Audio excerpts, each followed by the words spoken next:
All right. Oh, fuck. Yeah, because that's how I want to open a stream, me coughing and everything. I was just about to sit down on the couch and play some Zelda Tears of the Kingdom, and then, of course, my fucking phone blows up. So, we're going to take a look at it. Although, might need to find some sunglasses real quick because I don't have a blind for the window behind my computer, and the sun is currently hitting me right in the face. So, put on some sunglasses here. All right. Welcome to the stream. Yeah. Let's see. Sort of. Yeah. Okay. There we go. All right. Whoop. Fuck. I guess I'll just squint and power through it.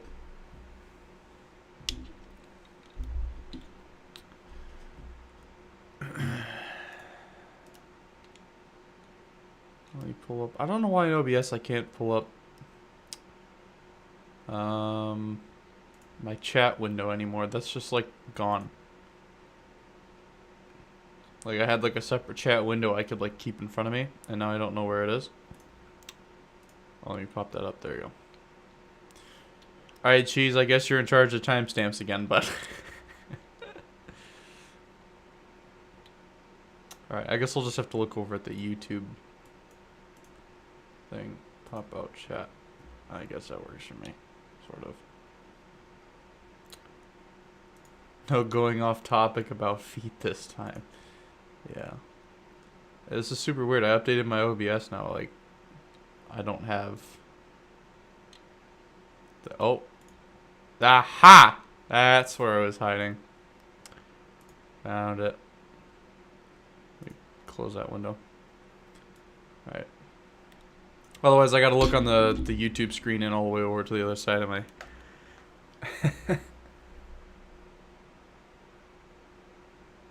Yeah, I just figured that M3. Just found out it was in the docs tab. So... Apollo cheese. Alright, which one is actually the first one? It should be this one, and then this one's probably the second one.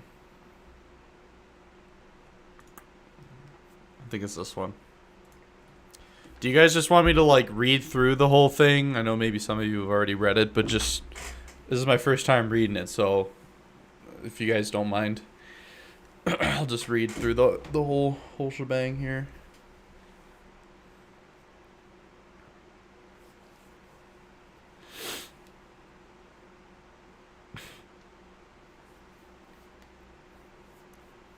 Alright. I got some water near me. Take a slip. Little slip. And your steam, the second one is first. Soviet, I'm not actually in like my voice chat or anything right now. I'm just off to the side, so. Alright, so I'll just read it in full. And, oh, sorry, I just got a text. Hold on.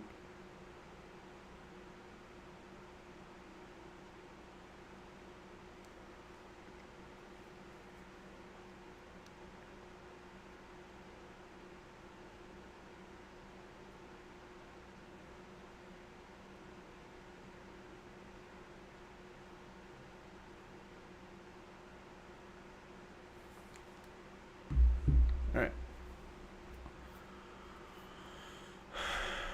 Dear players, first and foremost, we would like to express our gratitude for your patience during the past few weeks as we diligently worked on outlining the roadmap for the highly anticipated revision of the warthunder economy. We understand that many of you were eager to receive concrete information regarding our plans and actions to address your concerns in a timely manner. Please be assured that during this time, we have been fully committed to meticulously analyzing your feedback and our data to devise a plan of action to improve the current state of the War Thunder economy. Sorry, I'm getting another text here.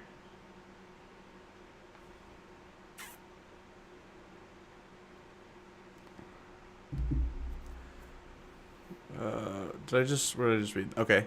These proposed changes are not arbitrary over the past several years, we have been working behind the scenes to improve the economic models of our game. To that end, we've been experimenting with various new economy models internally to strike the right balance between maintaining an engaging gameplay experience and ensuring the long-term viability of the game. These models have been crafted to suit a range of gaming preferences while also considering the need for a fair monetization system that would allow us to continue improving and expanding War Thunder. We have conducted long-time tests on thousands of random players by increasing their progression speeds with different ratios and analyzing their long-term engagement compared to the baseline.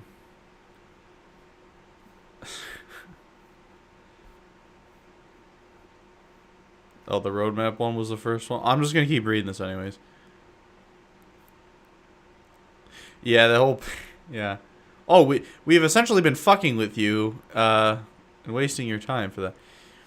The changes we're now planning to introduce are a direct result of these tests, trials, and the analysis of our statistics data. You will undoubtedly observe that some of the proposed changes are quite significant, and we believe that they have good chances to improve the experience for both free and premium players while ensuring the economic viability of the game. Please note, however, that we're in a stage of accelerated implementation. We had planned to introduce these changes gradually, but now we've decided to radically expedite the process. This may lead to having to modify or revert some or all of those changes if we realize that they are just not working in the live game. So they're basically saying that we're gonna slap this in, and if it's not exactly how you want it, like the moment that we get any kind of criticism, we're just gonna just fucking revert it anyways. Like that's opening themselves up to adding something in to get everybody to calm down and then removing it immediately after. So that's an open door right there. To provide clarity, we have categorized our planned changes into two primary areas: the balancing of Silver Lion's earnings and expenditures. Wow, I couldn't read that. And the research points-based progression system. All changes are scheduled to be implemented gradually throughout 2023. And each section will include the targeted implementation dates as currently planned. We will provide comprehensive information through dev blogs and articles to further explain the changes as they are being rolled out and ensure clarity where needed. We sincerely hope that you find these changes enjoyable and beneficial to your War Thunder experience. We highly value your feedback and eagerly anticipate hearing your thoughts and insights in the comments of this post, on social media platforms, on the official forum, and on other discussions areas we read. Okay, before I get into reading the rest of that, wow, there's a lot here. Before I get into the rest of that, I mean, when we had some of those votes a while back, they were supposed to gradually implement the changes. But see, the problem is people have been asking for an economy rework for a long time, that even years ago, some other friends of mine that are content creators or not, whatever, we've always had discussions where it was if Gaijin just stopped adding vehicles for 5 fucking minutes and they actually went and looked at a proper economy rework, then people would have been glad, to wait and be patient and just keep playing the game normally until an economy changes. If nothing's happening with the game and there's a content drought and there's nothing going on and no one's saying anything, then people get really, really eager for more content or just something. But as long as you just say, hey, we're working on changes, we're doing a big rework, then I think people would have been okay with that. And some of this paragraph, even forget where it was here, maybe it wasn't that, but it just kind of was oh, well, where somewhere in here they basically said I think maybe right before this, somewhere in this paragraph, it's oh, well, we've always planned on, right here, we had planned to introduce these changes gradually. Oh, we always planned to do these changes. It's okay, that's bullshit, because there's so many things that you could have reverted or done differently in the short term to make people happy with the consistent complaints, that we didn't need to wait 5 years of our life. You're gonna milk people dry until there's nothing left and then change things. That's stupid. That's That's the kind of vibe I'm getting, is like, well, we were going to actually make the game better, but you decided to get really mad at us. Like, I don't buy that. It doesn't matter if the rest of this is really good and the roadmap, like, this is all really, really good. That, the actual premise of which they're establishing this to me still seems a bit, maybe not arrogant, but I don't know, just like they've got that like snobby, like, well, like I said, we were gonna do this. What is this? Does this just bring up the other one? Oh, okay, it does. Okay.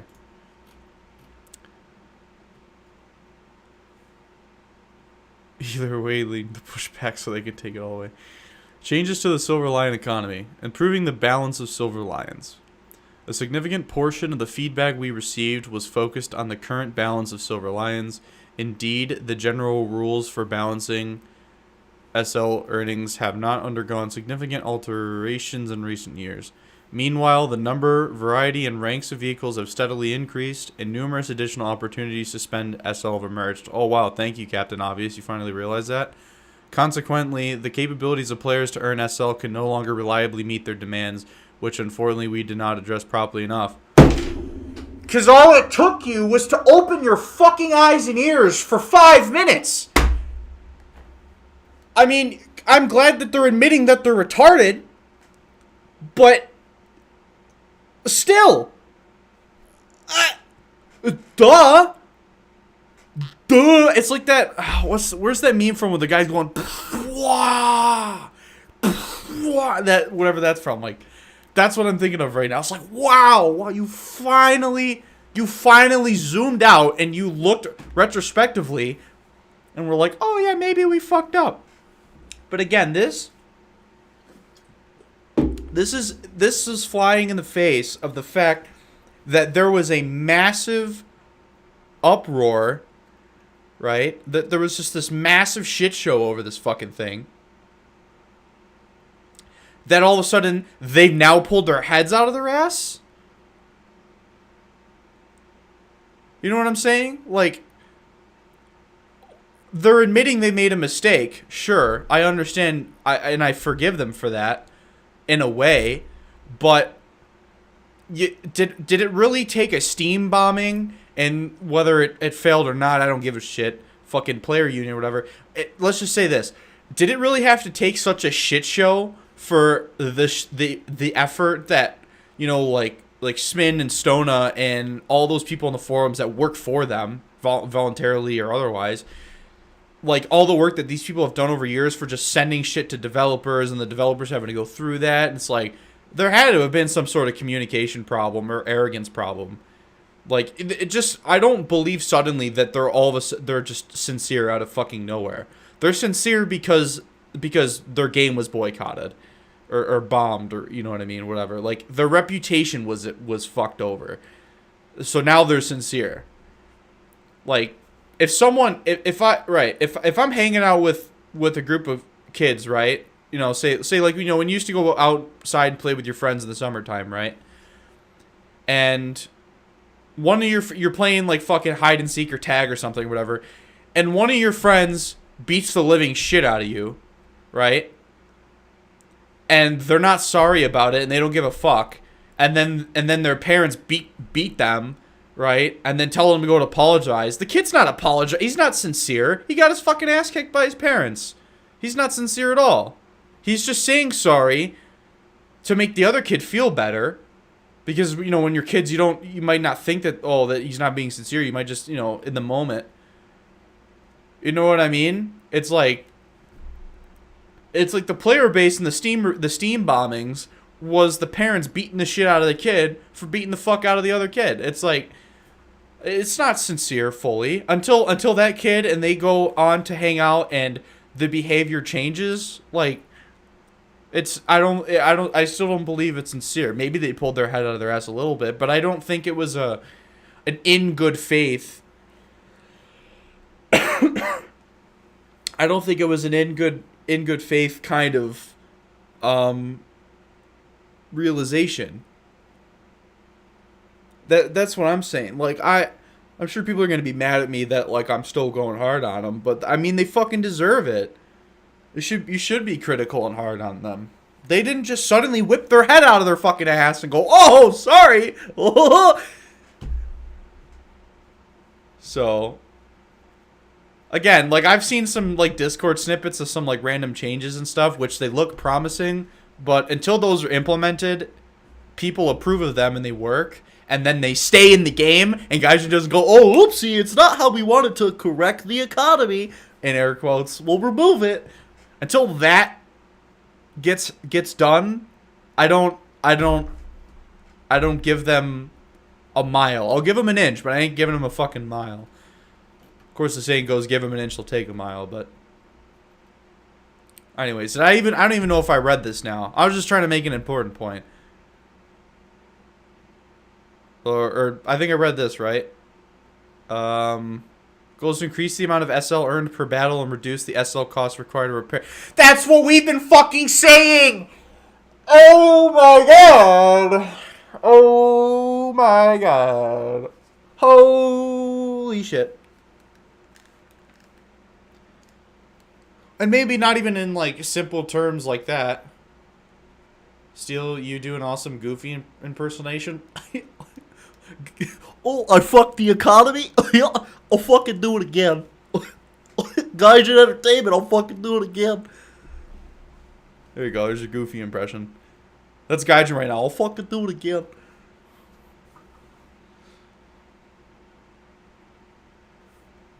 Exactly goes, damn, why didn't I think of these changes? What's that mean? Let me look it up over here.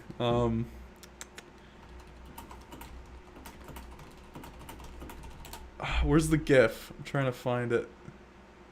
It's the two black guys that are like shaking their heads like, yeah, of course.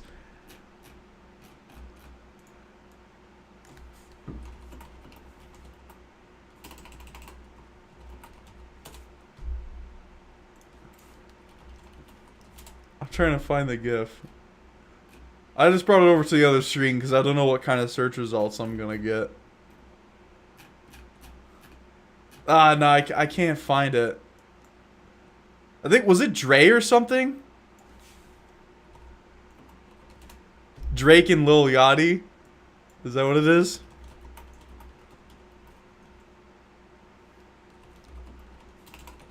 Yeah, you guys all know the... Yeah.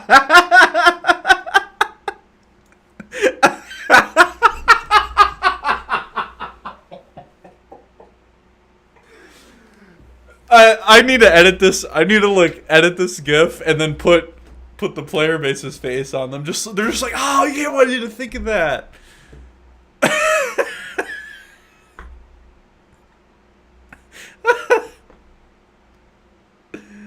Oh shit, dude. Oh my god. Hold on one second. Well, that's the wrong screen. Hold on one second. I'm gonna save this real quick. I got an idea here. I got an idea.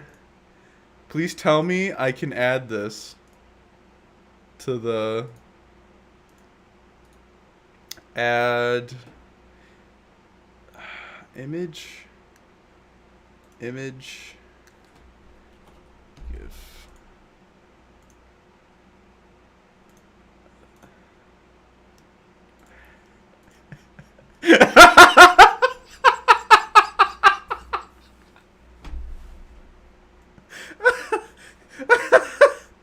I'm just gonna.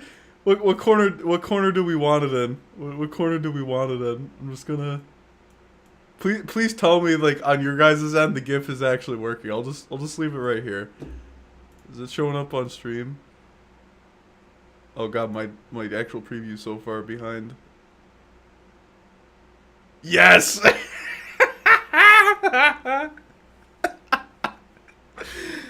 Oh Jesus Christ! I'm just gonna leave that there. That's oh Jesus. Okay.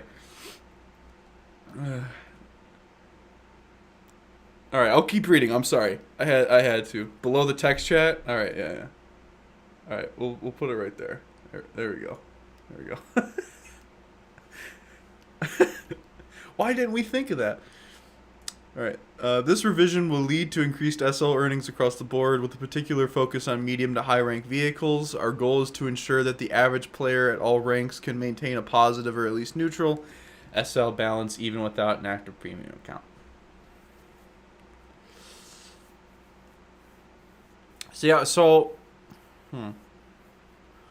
it is good because theoretically that means that free-to-play players won't be getting super punished. But okay, it's bringing it back. I think, did Tinkenstein say it yesterday, or maybe it was one of his videos I watched? Another CC said it. I think it was Tank. Or maybe it was Tim. Maybe it was Tim's Variety. Where premium in games usually is to give you a little bit extra, to have a bonus, right? So in free-to-play War Thunder, so like kind of what they're saying here is their goal now, hopefully, is to have it be so free-to-play players, for the most part, unless you do super shit, because obviously Gaijin's not going to say, if you're a fucking terrible player, we're going to punish you. Like, they're not going to say that. But for average free-to-play players, if you do a decent game, if you have a decent game, you will earn a neutral or positive, like, or, you know, maybe a little bit above neutral, but you'll be progressing. And then premium time will net you more. Like, it will be worth more. Now, the question is Gaijin going to reduce the effectiveness of premium account? I don't know. In the past, repair costs were primarily based on... I'm going to bring my mic a little closer here. It's too echoey in this room. I don't have any tape, sorry, for my... I bought some soundproof, like, foam. And I don't have any way to keep them up there, so I'm just going to get a little ASMR right here. In the past, repair costs were primarily based on vehicles' effective performance in battle. This meant that the best performing vehicles would have the highest repair costs, requiring players to excel in battle to maintain a positive balance. This therefore made it difficult to constantly play a vehicle with a high repair cost, with many players having to periodically earn SL by playing vehicles that had lower repair costs. Our primary intention at the time, was to prevent the emergence of vehicles that had clear advantages in earnings compared to their counterparts. Except the Moffat, by equalizing the effective earnings through high repair costs for best vehicles and low repair costs. See, they tried, but that that wasn't like 110%. You see what I mean? Like I said, like with the Moffat, like they eventually did nerf the Moffat's earnings, but they didn't like nerf it. They didn't like up its repair costs ridiculously. Like there's still some vehicles where they outright earn significantly more than other vehicles, and they never really looked at it, kind of thing. Or like the community abusing the CL13 to get it lowered kind of situation, where like they literally even players and everybody played the system to take advantage of that. But maybe I can't fault Gaijin entirely for that, but you know. Since our transition to a rank-based vehicle economy started February 2022, the repair costs of individual vehicles were balanced less on their effective performance in battle and more dependent on the rank of the vehicle. This has resulted in a 1.5 to 2-fold reduction in maximum repair costs, depending on the vehicle and game mode. For example, in RRB, the B29, which was the most expensive vehicle to repair, saw its cost decrease from 48,000 SL to around 16,000 SL, and currently the most expensive vehicle to repair in ARB sits at around 22,000 SL. I gotta read it. Oh, there's just an example. Yeah, but the problem is that you still fucked bomb. Like this is what this is what I was talking about with gameplay and economy changes being related to each other. Right? So bombers were all really broken at one point in time, and they were upped in BR because of it. Like, the perfect examples were the B-29 obviously being able to climb above a lot of planes and got upped in battle rating, and the TU-4 being literally impossible to kill, virtually impossible to kill at its original place battle rating, and now faces, like, hunters and sabers and MiGs and stuff like that, right? So the repair cost of the B-29 and the TU-4, for example, really doesn't matter because you fucked them in more ways than one. You fucked them by putting them at a battle rating where they are 99.9% of the time just going to die. Like the fact that the B-29 and TU-4 cost more than a fighter because theoretically they can do more damage in a match when 99.9% of the time that's not possible anymore for the most part is ridiculous. So it literally, like, everybody remembers the TU-4 situation if you played War Thunder back in the day, for anyone who did at that time. Like, it was like you could just play the TU-4 and 4 TU-4s could knock out the bombing points on the Korea air map and bomb the airfield in one run if they all had the exact same top bomb load, which, you know, in a squad you could do that, and win the match. And there was zero risk because the AI gunners were ridiculously overpowered, right? So, you know, just for example, I don't know, that's a weird example, but that's what I mean when I'm saying that the gameplay and the economy changes kind of coincide sometimes. So when they make a change like they do to bombers and then they screw them over with the economy, it's complicated. I basically just explained it, at least tried to. But this is, I mean, it's complicated shit. It is confusing. And that's the problem with the game, is they've made their own methods so confusing that it's like, you know, what's the point? All right, let's see. Our planned revision will mean further substantial changes to vehicle repair costs. We will not only reduce them across the board, but also modify the way they are calculated moving forward. While we still consider repair costs as an important factor in incentivizing players to assess risk, appropriately and avoid wasting their vehicles, we believe a more streamlined approach to calculating repair costs is more suitable. They mean wasting as in like YOLOing in? Is that what they mean by wasting here? I would assume so. That's what they mean.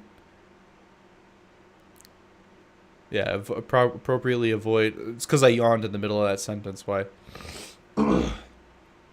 It does make sense, though, calculating repair costs. I mean, the thing is, though, like, a pretty good point that I know a specific content creator made in regards to repair costs in private when we were having a big discussion one day, was that it doesn't, that them trying to prevent this has never worked for the people that are dead set on wasting their vehicles. Sure, I'm sure some of those people complain because they're idiots, but like that never stopped them. Like you're still going to get people who want it done just because they're being a prick or they're stupid or whatever reason, that they're obviously not interested in playing the match. They're just going to go YOLO and die. So that never really worked to probably the extent they thought it did. Honestly, removing crew lock would just be better in general for everybody, because the people that are going to leave and deal with crew lock and repairs, and the people that get screwed over by crew lock are getting screwed over because it hasn't had any changes. Crew lock has had no adjustments to the parameters in which you get crew lock. Obviously, like the server lagging out and stuff is one of those reasons, but all right, let's see. Following the next economy update, repair costs will no longer be balanced individually for each vehicle based on its performance or rank. Instead, economic parameters will now be calculated using the data of all vehicles of the same vehicle class and battle rating. After which they will be used to calculate reward multipliers and repair costs for each vehicle in accordance with its economic rank, which is determined by vehicle's rank and position. What? I'm getting confused reading this. In effect, this means that all vehicles of the same class, battle rating, and economic rank will share the same reward multiplier. They're just saying that in preparation for the big change, that's how they're doing it, and not how they're going to continue to do it. Sorry. In game. I don't really understand what they're saying there. Like, they're going to do it once, and then... Because then how are they going to balance now? Are they going to... Did they get down to it? No. I don't understand. So now are they just going to balance vehicles off a battle rating now? Like, specifically? So, say say on average every vehicle, let's say every 6.3 medium tank has the same reward multiplier. And then let's say a vehicle is underperforming and Gaijin down BRs it. It's now going to lose a reward multiplier because on average 6.0 vehicles or whatever will have a lower reward. The class type and calculate the cost of the vehicle from that instead of win-loss rate. Hey Jansky. But I'm like super confused though. Still, that doesn't really answer my question though. I guess. And the other question is, are they doing that across the tech trees or are they doing that just in general? So every fighter, attacker, bomber, interceptor, whatever, has their own on average thing. Every medium tank, light tank, heavy tank, tank destroyer, whatever, AA has their own on average across the tech trees. Because obviously we know some vehicles perform vastly better than others. And to change the battle ratings of some of those vehicles would severely destroy certain battle ratings. So I don't really know if this answers that. This change will make repair costs more consistent among similar vehicles and reduce the need for frequent follow-up economy adjustment. Those remaining adjustments, since the overall performance of the entire class of vehicles is unlikely to change. They're going across check trees. Okay. So now it sounds like they're saying it's in like almost an insurance policy that they're not going to change. Well, let me ask anybody who knows, because I haven't played World of Warships in a while, and I definitely haven't played World of Tanks in years. Is World of Tanks the same way, where vehicles of specific tiers have like roughly the same earnings? It's just it really depends on the vehicle's performance itself. Like obviously some vehicles perform vastly better than others of the same tier. I don't actually know how it works in World of Tanks anymore. And to an extension, I guess, World of Warships. Because I know in World of Warships, some premium vehicles, like obviously the old USS Missouri has like a ridiculous modifier, but they're all like hidden stats. I think that's the problem, is that I think in wargaming games they're all hidden. You have to like data mine for, or you have to use like some third-party website to figure it out. Because that's what I'm wondering. I was like, I don't... Function of getting a bonus for a certain amount of kills, just remove the RP. Oh, yeah.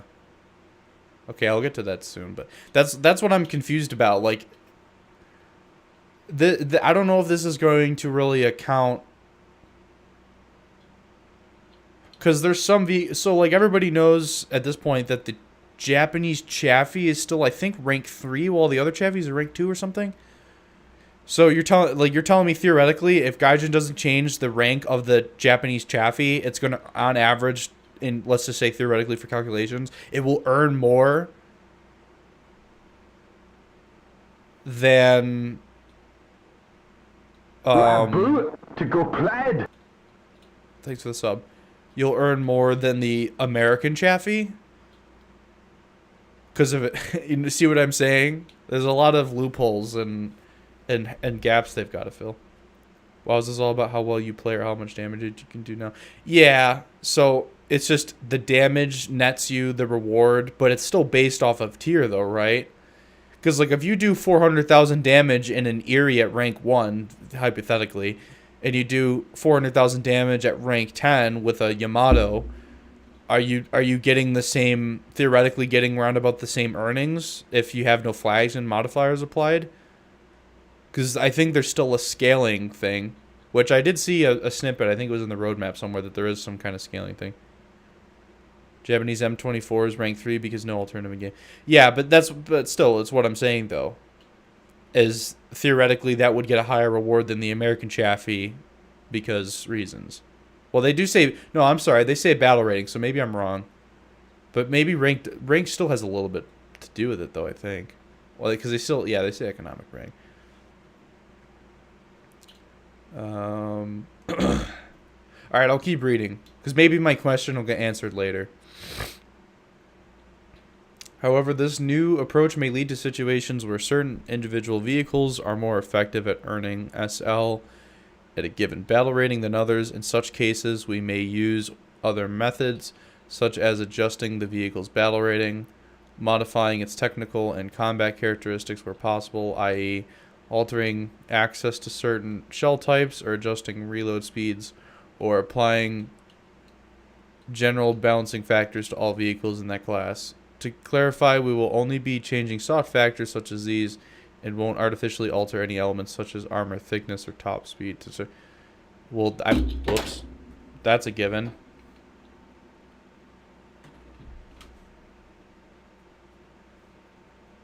Most of the good rank 3 tanks were moved down. Yeah. They actually for the last event we had, the best lineup in my opinion was the Swedish, the IKV 73 event vehicle, the VL Mersky, and the L62 Anti-2, because the L62 is rank 3, and the VL Mersky and IKV 73, since they were event vehicles, actually counted for for the event, even though they were rank 2. It was pretty broken. A sip of water here.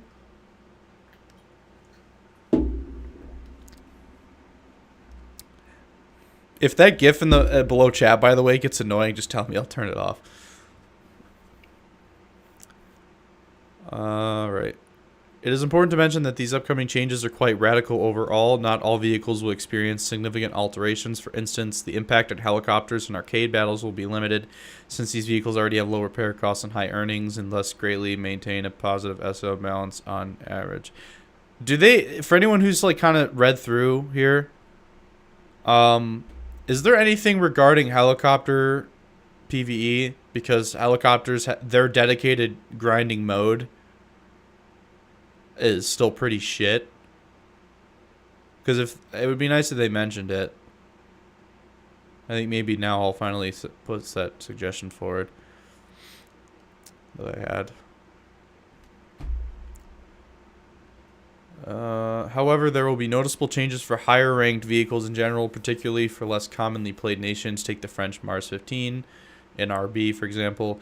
Its repair costs will be nearly halved, reducing from 11,200 to 5,900, while its reward multiplier will increase from 1.6 to 1.8. Similarly, ground vehicles of ranks 5 to 7 across all modes will see a reduction in repair costs ranging from 15 to 40%, accompanied by reward multiplier increases. Between 20 and 50%. In arcade battles, the repair costs for SPAGs will drop significantly, such as the WZ305, which will decrease, blah, blah, blah. Light tanks, the same like the 9040B, will undergo similar changes, with repair costs in this particular case decreasing from 14,800 to 6,800. Similar drastic adjustments will also be evident for aircraft. In realistic battles, many aircraft of ranks 6 to 8 will experience a 20% to 40% reduction corresponding, so remote up by 30 to 50. For instance, the Swedish J29F will have its repair costs reduced to 12,000 from 20,000, while its reward multiplier will climb from 2.8 to 3.8. These changes will similarly, why can't I'm having a Joe Biden moment. So similar, there's shooting a lot of the Gaijin pressure. Just having a moment here. These changes will similarly pronounced in arcade and simulator. I'm still having a Joe Biden moment. And in some cases, even more significant, with certain vehicles having the repair costs reduced by 3 to 4 times. For instance, the F-104S ASA in arcade battles will see its repair cost change from 13,000 to 4,000, while the F-1C in sim battles will have its repair costs reduced from 38,600 to 12,200. As we prepare for the upcoming economy update, we have compiled several tables outlining the planned changes. We eagerly await your feedback on these proposed adjustment. Repair cost changes by vehicle. I want to see, what is this? Is this like a spreadsheet? Holy Jesus. See, Gaijin, was it really so fucking hard? I mean, seriously, was it really so goddamn hard? Because that's what they're doing. They're using formulas anyways. I mean, honestly. It literally took the community to go through a full fucking shit show for you to finally get off your ass and do this. Like, the fact that they're like, oh, we're gonna rush it in now. They never said anything about they were working on a massive economy change until they got backlash, and then magically they're doing all this. Maybe they've been working on this for a while, but the fact that they keep that's why I hate how Gaijin acts sometimes. They keep quiet for no fucking reason. They don't because I get people will want to go, well, where's the update? Where's the update? I don't give a shit. Who gives a shit? People want to know if you're doing a massive rework like this. If they've been working on this for like 3 years, good on them. But again, there was no excuse for them to continuously add in changes that were fucking people over in the event that they were possibly working on this from the start. And I don't believe it. I believe they finally just came up with some numbers after maybe some, old thoughts and stuff, and they finally plugged it into a formula. That's what I believe. I don't unless Gaijin explicitly states they were planning this kind of massive rework for 3 years, then I will refuse to believe that, it was a good faith kind of thing. Because again, it doesn't explain, it doesn't justify or excuse, whatever the word I'm looking for here, changes that they've done over the past couple of years that have made it worse. Oh, well, we were working on this eventually, but sorry for all the ones we screwed you over beforehand. What is this one? Average repair costs and reward changes. What does it say? Table by ranks. Alright, I want to look at this. Average change, absolute, and percent for... Does this have to do with helicopter... Reward multiplier not used will be removed? Huh? They mean heli PV with that? Average change. So it's going. We're about to go plaid. Thanks for the sub, Wallace.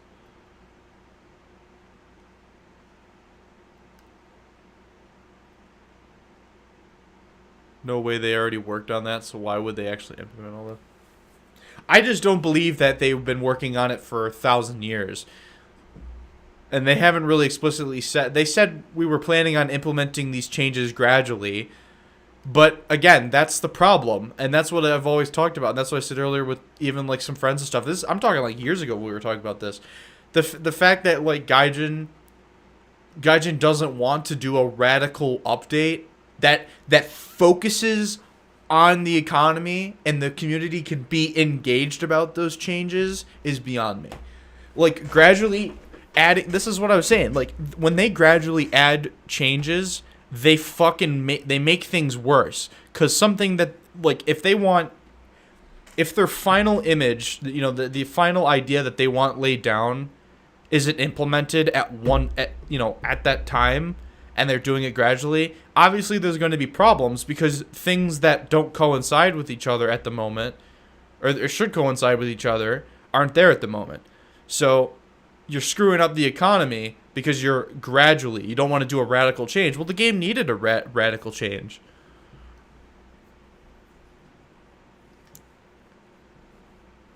I mean, for the most part, it's blues across the board, except here in Simulator with repair costs. Which, I mean, is fine. Like, rank 2 to 4, a lot of vehicles didn't really have high sim repair costs. Well, maybe not rank 4, I shouldn't say that, but...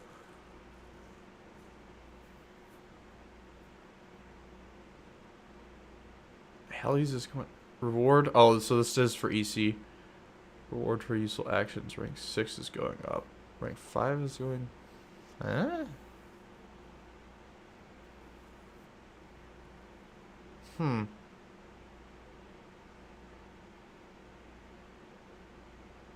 I don't know. I want to see them make actual gameplay changes to Heli PV before we get there, but... Because there's arcade... Heli PV is in arcade mode. And there's tank arcade, which can spawn helicopters, so I'm not really sure what the deal is with this. I'm starting with the detail, the post... Yeah. I haven't looked at the actual roadmap yet. I'm just looking at some of their explanation here because whatever. I'm just curious. Let me go to this vote thing. Sign in require. Oh my god. Oh, never mind.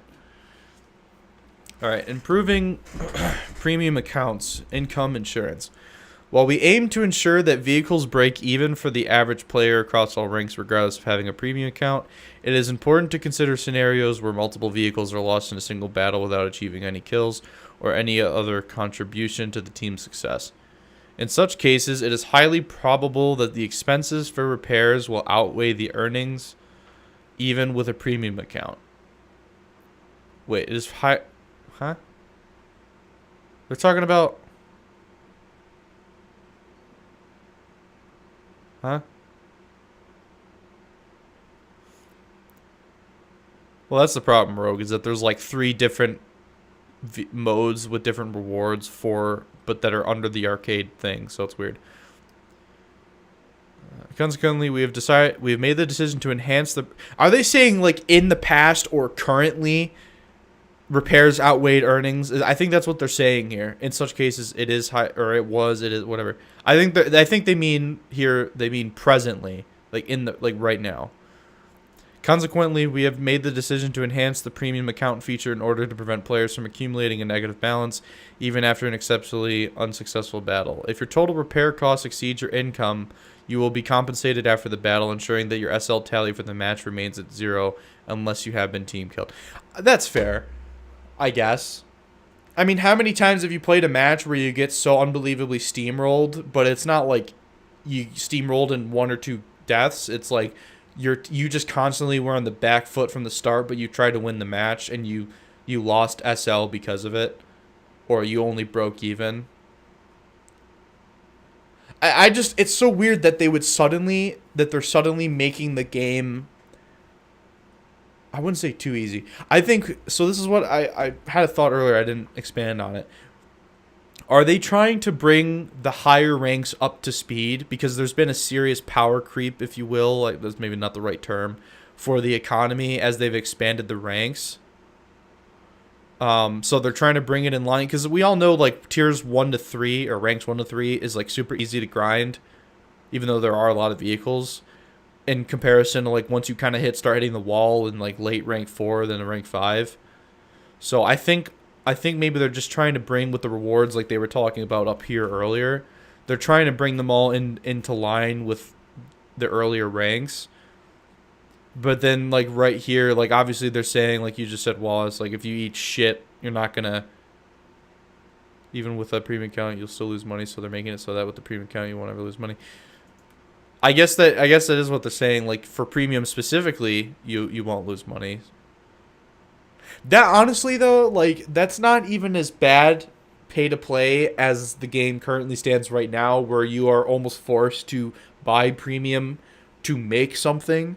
Gaijin is making it that you will make something in non-premium. Obviously, if you, like I said, they didn't really say it out loud. They didn't want to say it. But if you eat shit in a match and you don't have premium, you will lose something.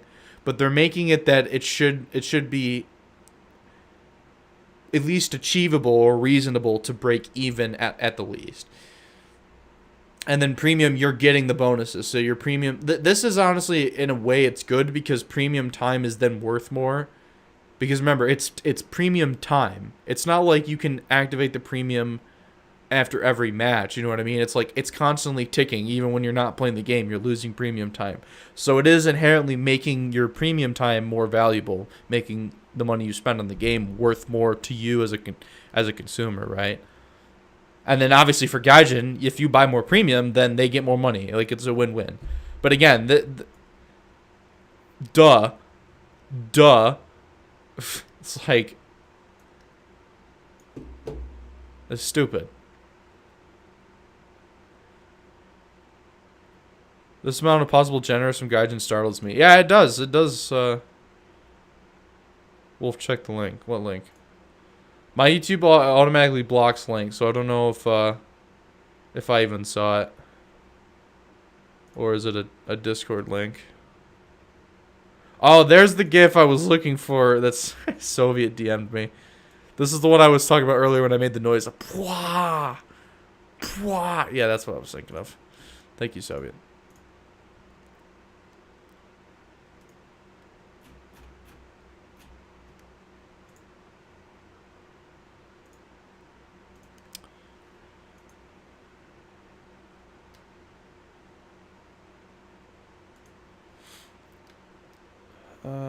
Sorry to read that. This additional feature will be automatically included with every premium account and will not require a separate purchase.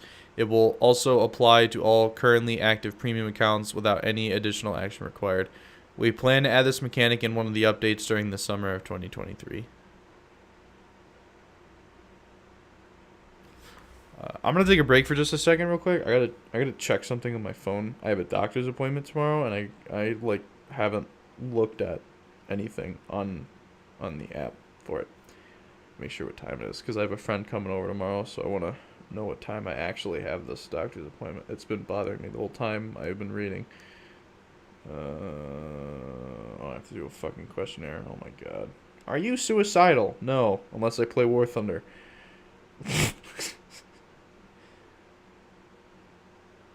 Okay, so no, seriously, what fucking time is my appointment? This is driving me mad.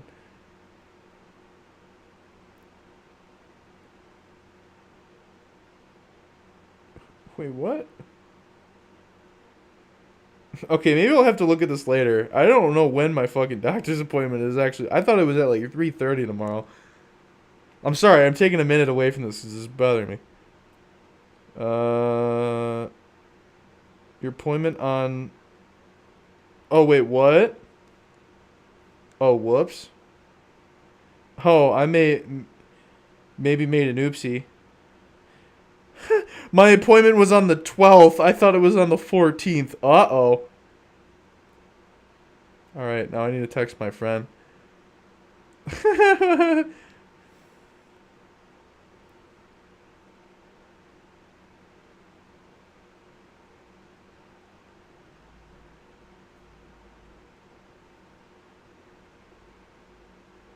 Haha, fuck me. I thought that was the 14th. I just read it and I just realized it was the 12th. Whoopsies. That would make sense why I got an email the other day or something like that where it said, "Thank you for your visit at like my doctor's office." And then I was like, "Wait, what?" I thought it was the 14th. Oh no. Oh well. It's just a checkup. It's fine. It's fine. That's an oof moment. Fuck, I'm probably gonna have to pay something now. Tankenstein interviewed Trump's medical care. Dude, I thought it was the 14th. That's why I didn't think about it. Don't procrastinate, kids. Don't procrastinate. I told my friend if they wanted to come over, and they said, "Yeah, are you free tomorrow?" I said, "I just got a doctor's appointment at like 3:30 or something tomorrow." And now I just texted him. I said, "Oh, whoops, that was yesterday. I just realized that. Might be." Oh well. It's okay. Oh shit. Alright. Let's keep reading. Consider... Alright, where is this? Dynamic reduction of repair costs. Alright, this is a... If you thought me missing my doctor's appointment was a yikes, this is a big yikes, I don't know. In addition to a significant reduction in vehicle repair costs, we have an important and intriguing change planned regarding how these costs are calculated. Currently, repair costs are determined based on the average lifespan of a vehicle. However, it is evident that the actual lifespan of a vehicle can vary greatly in different scenarios. Consider this. A player surviving for 10 minutes, eliminating 5 or 6 enemies, capturing a point, landing numerous hits, and providing several assists would render a repair cost of 6,000 to 7,000 SL quite insignificant. On the other hand, being taken out in the initial minutes of the battle without having taken a shot or captured a point would make that same repair cost appear significantly higher. The price is the same, but the consequences are a lot more negative. Yeah, no shit. But then again, like, I mean, okay, I'll be real. There are maps where I will admit you do get fucking yeeted before you do anything. But that is on your... Well, Gaijin does suck at designing maps. We'll give them that. They do suck. For players... Okay, let's take, for example, Berlin, right? If you try to cross the open spot going towards the Reichstag and you get shot, you took a risk. It's risk versus reward. This is just common sense. Right? Now, of course, there are maps like Mozdok and shit where you spawn in and you can get killed literally in the first 5 seconds. I do understand that those maps do exist. I get it. But you're not seeing fucking fields of Mozdok or whatever the hell it is 99% of the time. You're seeing Rhine and Berlin and Finland and all those. You're seeing a lot, that map a lot more than, especially like something like Red Desert. Right? So it's risk versus reward. So yeah, no shit, it's more significant when you don't do anything and you die, because you 99.9% of the time took a risk and got shit on for it.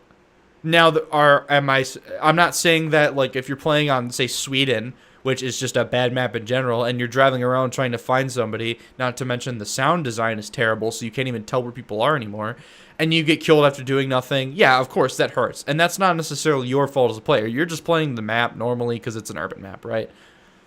But again, like I said, in some situations, in, you know, the case of the Berlin map pushing across the open part of, like, towards the Reichstag, for both sides, that is, the north and the south side, that's a risk you took, and you lost out on it, so you lost out on SL. Like, you can't be mad about that. Where can you send me a link? If you join the Discord and somebody, you know, changes you so you can actually have access to the Discord, just like at me with it in the warthunder chat or something. If it's warthunder related link.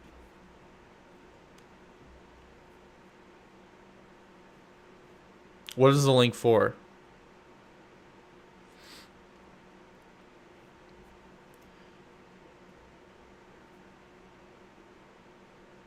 Given this disparity, we have made the decision to refine the system and directly correlate repair costs to the actual lifespan of vehicles. In other words, the shorter time your vehicle remains operational in battle, the lower its repair cost will be, but in any case, not higher than a certain limit. This information will be displayed in the stat card of each vehicle, indicating the repair cost per minute alongside the maximum repair costs, possible repair costs. Furthermore, when voluntarily leaving a vehicle, the maximum repair cost will be applied as default. That's stupid! What? There's situations where that's a punishment for fucking no reason. Huh? The updates are in summer 2023. Oh yeah, that's also because they're saying here, by the way, that this is supposed to happen by 2023. So, yeah, they've either seriously been planning this for a while, or they just whipped this all out of their ass in the last 2 weeks, and they threw it in a bunch of formulas. It's not like Gaijin is not known for just whipping shit into formulas and calling it a day. I don't really like that. Like, so you know what really annoys me in ground specifically? If you're playing ground and you don't have enough spawn points to spawn in a CAS plane with CAS munitions, and say, like, for example, a top tier with drones, you have to spawn, like I was talking about last night with Tankenstein. Say if I spawned in an A4 to go kill a drone for my team because we're at a battle rating where drones don't exist. Now, of course, I know drones got changed now to be the top rank, but I'm just saying, for example, if you spawn in a plane and you want to go rearm after you earn more spawn points to put CAS ordnance on it, the game doesn't let you do that. It just ejects you. Now, I don't think it takes the repair costs from you if you land and repair whatever on the airfield. I just think it's stupid that there's scenarios where them giving you the max repair cost applied to something might not necessarily make sense, because if I need to get back into a tank to win a match, right? And I can't get back to the airfield on time to, you know, for like to still have enough time in the match to actually have a chance at, you know, getting a cap back and turning the tide of the battle. You're basically forcing me to pay the full repair cost in the event, obviously, I guess, maybe assuming that I'll get into a tank and continue to do more. But, like, I'm just saying, situations like that, you're basically applying the max repair cost to somebody when they might actually need to leave the vehicle to actually continue the match in a different way that would result in them winning the match. In ARB, I understand. Like, if you just J out okay, yeah. But in tanks that, or even in naval, because the combined arms modes, let's say, that doesn't seem nice to me. I don't know. All right, improvements for premium vehicles. Across the board, premium vehicles have always had an increased reward multiplier and a reduced repair cost compared to regular vehicles. On average, premiums will almost always break even, but on top of this, the overall increase in reward multipliers and the reduction of repair costs will apply to them too. Hence, premium vehicles will earn even more. Furthermore, we plan to provide a set of backups which each newly... This was a suggestion, I'm pretty sure, that was suggested by CCs in when... And this is public, by the way. Other CCs have talked about it. When they asked us to provide some like quick fixes of what they thought would be good for the game, this was an actual like highly upvoted CC suggestion right here. Was to provide backups to newly acquired premium vehicles. However, it was in a case of oh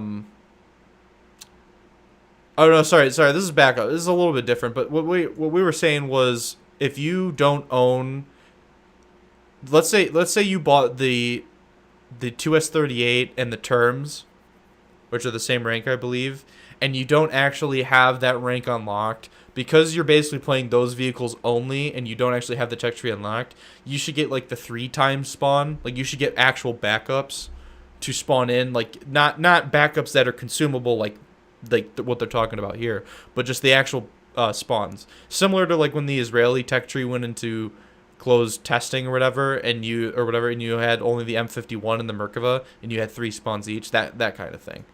But this is pretty close to what they were suggesting, so it's not all bad. And yeah, like Ghost said, like these are all suggestions I've been telling them for years. Oh, that was in Tim's variety? Okay, so that was Tim. It might have been Tim suggesting it on the Discord as well. They're not gonna M3. They're not gonna say shit like rebalancing the Harrier GR1 or something. Like, that's not included. Yeah, I'll check here in a second.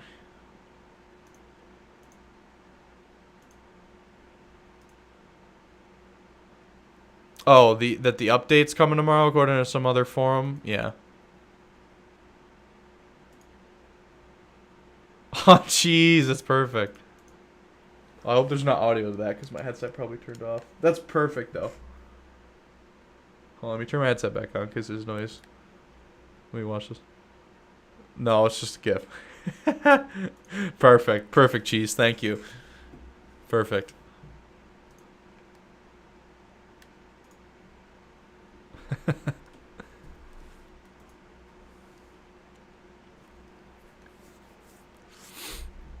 Oops.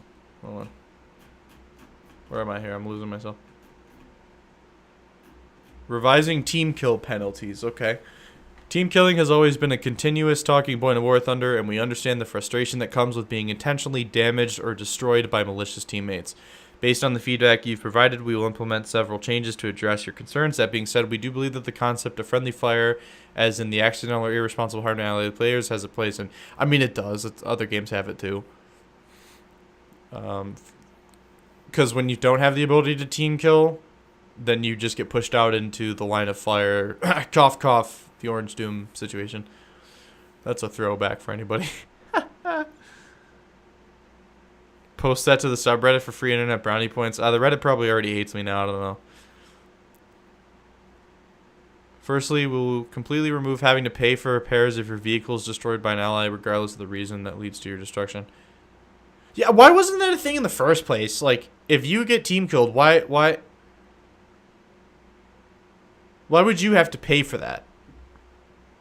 Gaijin goes... What do I think the odds are Gaijin goes through with all these changes? Like a quarter of them? Well, they did say... I will scroll back up to here. Somewhere. It was somewhere in here.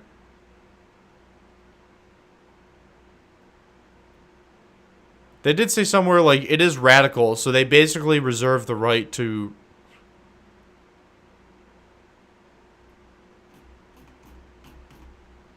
What a boot to go plaid.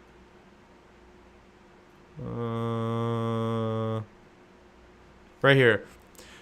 We're in a stage of accelerated implementation. We had planned to introduce these changes gradually, but now we've decided to radically expedite the process, which is kind of literally what people wanted. This may lead to having to modify or revert some of those changes. Like, they left the door open to just fucking scrap 90% of it. So.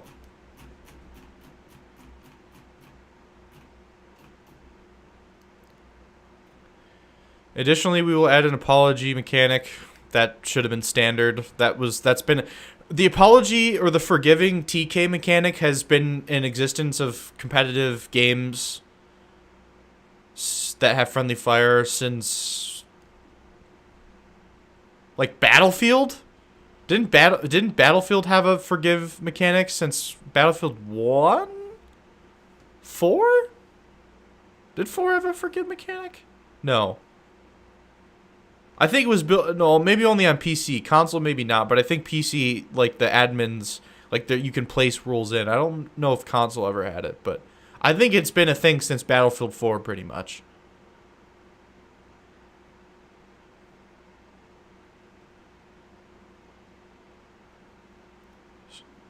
The only thing I'm concerned with is their plan to remove strong points from some maps that could ruin a lot of maps and make spawn camping even worse. If that's in the roadmap, we'll get to it.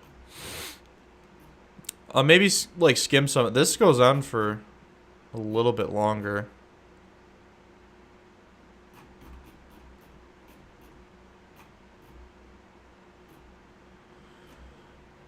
In this case, all players in the match... Well, what was... Hold on, let me check. Let me back up here. Additionally, we'll add blah, blah, blah, blah, blah. But... forgivable situation friendly fire. In this case, all players in the match will be informed of this via the battle chat, and the killer will not be kicked out of the session for this team kill. We plan on adding this mechanic in the next major update in September.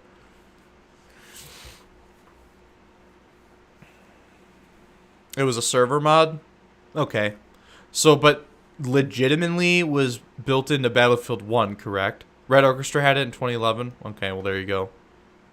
2021 482. Oh fuck, dude, I totally forgot. Oh my god.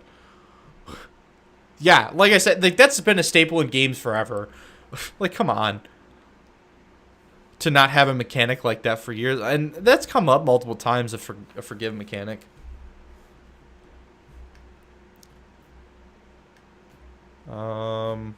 Improving capture point rewards. Currently, the reward for capturing a point is given to each player on the point at the moment of the capture. A fault of this approach, however, is that players who assisted but were destroyed. I'm not even gonna fucking finish reading that. Okay, maybe I will, just so I don't look like an idiot. I'm just gonna read it. But were destroyed before the point. People will remember if they're. Oh, okay. All right. It's a good thing I finished that. Somewhat. We're not rewarded. A number of players drew attention to this. Yeah, people who assisted in the capture, like, there's always been, like, in Battlefield, as you take a point, you get points for capturing. But the other thing is, Gaijin, you literally changed the mechanic about how rewards were activated in caps because of, like, the CAS abuse and all that bullshit that used to happen with caps. You actually made it worse in a certain way. So now, like, you're kind of half reverting it, but you are improving on it. So I'll give them that. But at the same time, that was nobody's fault but your own. I'm just saying. Like, yeah, people not getting rewarded for assisting in the capture that may have died is a good change. But the fact that they had originally did a change to caps that made it how the points were actually calculated for people who did cap it was still stupid.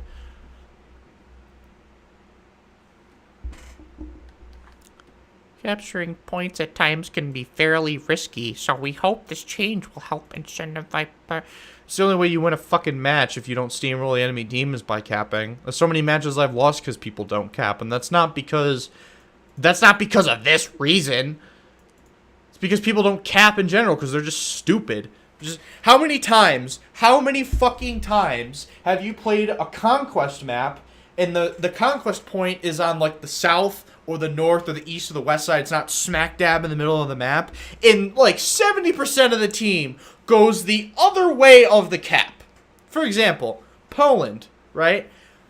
Conquest Poland. The cap is on the south side of the map, on the bottom part of the lake, of the pond, lake, whatever you want to call it. but there's 2 spawns for each team, or there's just the 1 on each team, whatever. 70% of the fucking team goes up and around the map to flank to try and spawn camp instead of capping the point, and you lose the match. That happens all the time.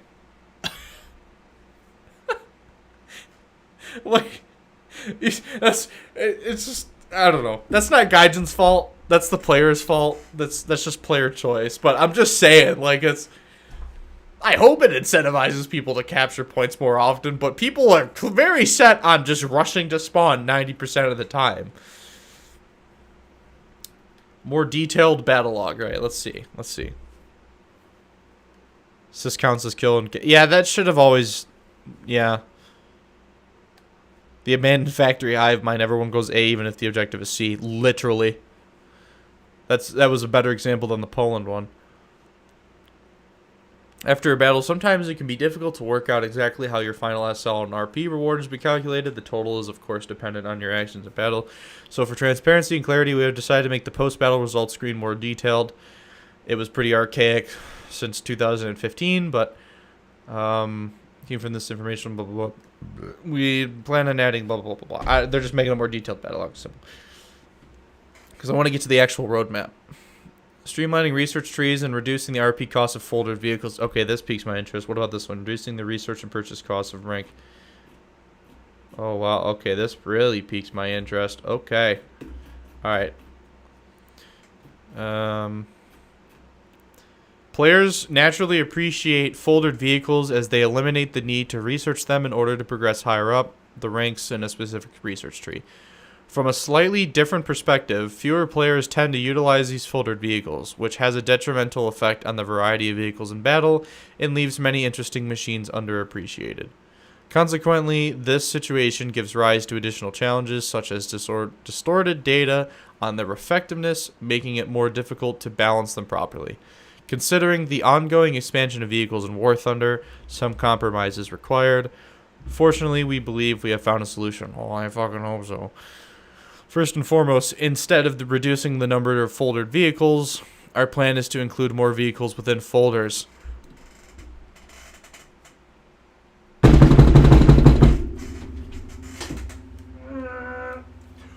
Wow! Come here. I never would have fucking thought of that! Wow! That's almost like that was a fucking player suggestion! Oh my god, dude! Wow! Oh my god! This was a CC idea. That was literally... I'm not going to specifically claim it 100% as my idea, but I'm pretty sure I was the first person who brought it up and repeatedly made it known that the game needs more... It needs more folders, not less. I'm just gonna make it this entire thing right here, this entire paragraph. There you go. Like, oh my god, I'm gonna get some more water real quick. I fucking can't.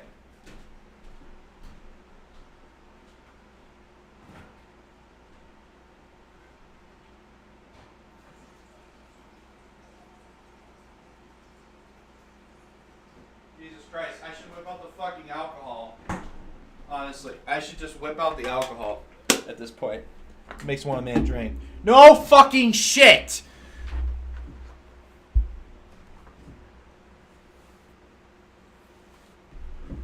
Fucking goddamn. I'm not saying they're claiming it as their own idea because they probably got it from the feedback and they're just saying we plan to do it. But it was just like, really? Not really? This is what I said. There's no reason that the game had to go through the shit show it did to have something like this in the game. Like, this has been suggested for a while. Maybe not as aggressively. And again, I won't claim it was 100% my idea, because I'm sure it's been suggested in the past before I ever really started making a thing. But, like, pretty recently, I kept saying... The game needs more foldered vehicles, not less. So I will say for right now, it was kind of my idea, but, like, Jesus Christ. It's not like it's a hard idea to come up with. Like, what the fuck, man? visually condensing the research tree and make it less intimidating. Well, it would be less intimidating. You drink a bottle of gin. All right. I haven't even eaten dinner, by the way, or thought about what to make for dinner. Oh, it's not. It's just 5 o'clock. Okay. So my 1911 hard apple cider, or hard cider, whatever. Oh, the smell is terrible, but it tastes pretty decent. That's so weird. What? It fucking tastes so weird, man. Fuck, should I just bust out the webcam? I should have gotten my webcam up. Oh.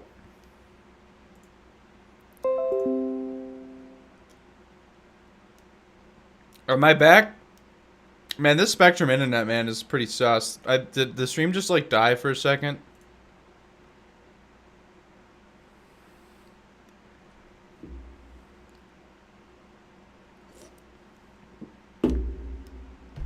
Dude, Spectrum's the only internet I have out here.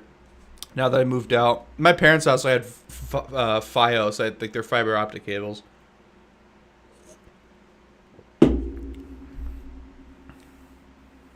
Same as last night. That's weird. Yeah, I got the image you sent me, Pardis. Yeah.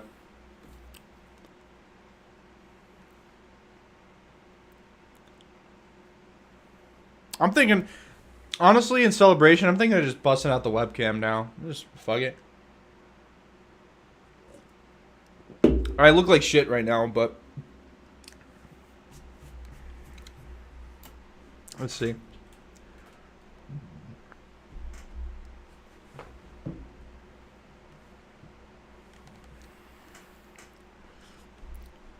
All right, hold on. Live steel react. I'm gonna do it, dude. I'm gonna do it. Fuck it. Why not? Get roasted. Probably doxed, but I need. Hold on 1 second. We'll do it. We'll celebrate. We'll just give me 1 moment to set it up. If I can set it up. Give me 1 second here.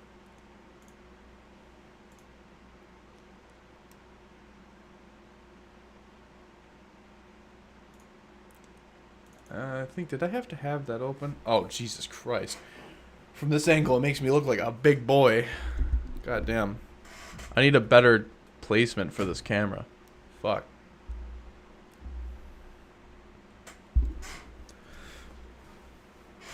Oh, shit. Alright, give me 1 second, people. It's gonna be the fat version of Dream. You're goddamn right it is. I'm gonna have my tech ass crack moment. Just give me 1 second here. Oh boy. Oh shit, is this the camera wire? Oh fuck. Whoop! We're good.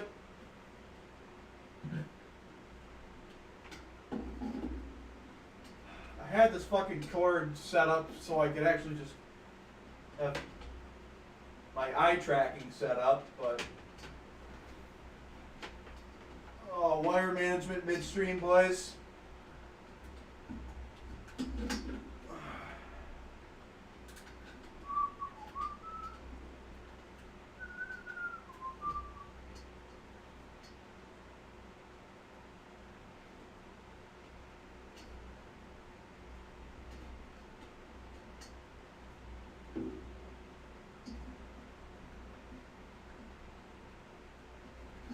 Come on. Oh, shit. Alright, that's going to just be a pain in the ass, isn't it? Oh, boy.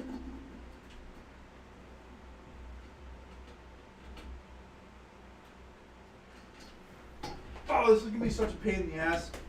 Come on. Oh, boy. Okay.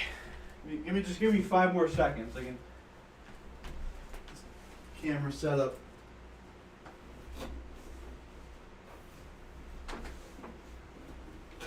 Okay, where did I toss it now? I'm really confused.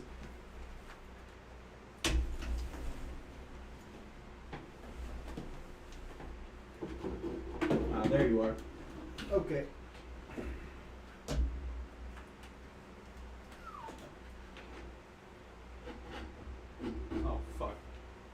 really do shit. Whoops. Where is that little clip thing?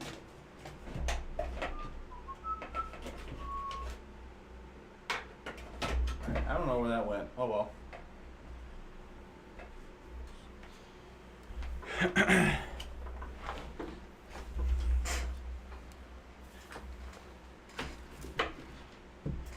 I had a little clip holder thing for it, but it's just gonna be what it is. Hold on. Just a little intermission here.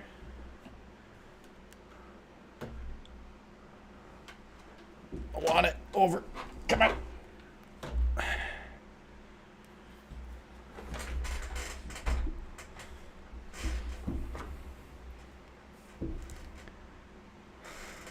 It's in such a shit position.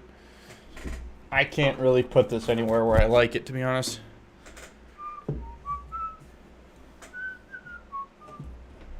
Yeah, I just casually put my VKB Flightstick in the way. Alright, there we go. This lighting is terrible. Alright. Maybe I won't do a webcam. The lighting is terrible. That's pretty shit. Should I just put the camera at my feet and call it a day? That's what I should do. See options. This is literally a PS3i camera that I'm fucking with right now. You guys can't see it, but... Oh boy. Can't back out now, I guess you're right. I need a fucking haircut. I just realized how much I need a haircut. Do the Bruce Leroy. I don't have foot pedals, though.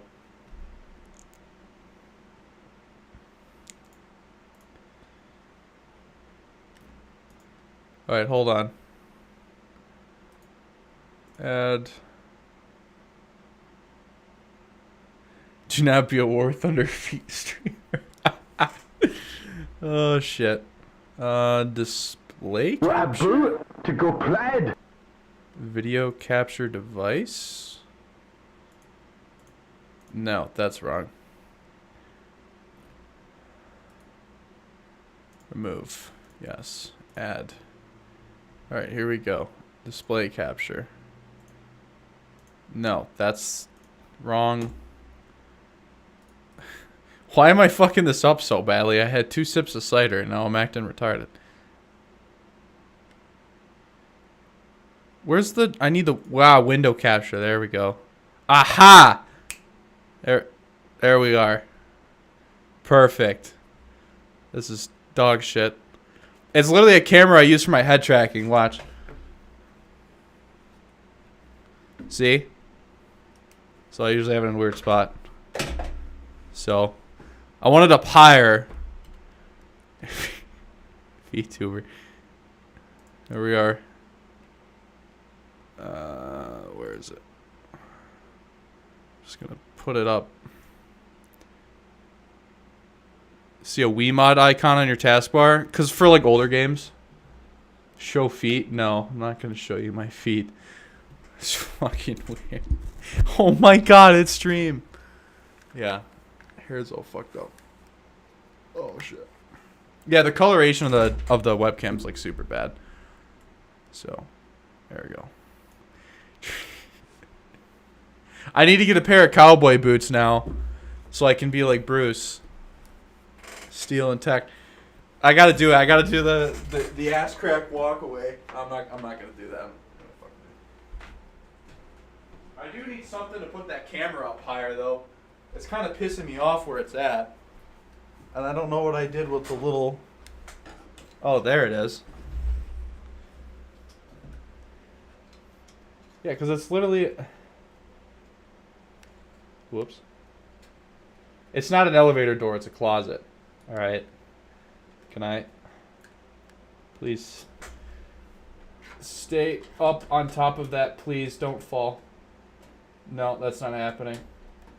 Alright. Whoa. Now it's just looking down at the ground. General Sam, it just needs a patch beer. Yeah, well, I'm clean shaven right now, so talking like this yesterday. The angle makes me look. Look, I am fucking fat, but it makes me look triple fat, my guy. Their secret lair would be. No, you're not seeing my toes, dude. That's not happening. It's not happening at all. It's just a terrible spot for a webcam, but it is what it is. Oh, fuck. We can get rid of this out of my face. Just big boned. Yeah, I'm big boned, baby. Biggity boned. Alright. Cheers, boys. Gaijin may or may not actually doing something. Wow, the coloration's really fucking off.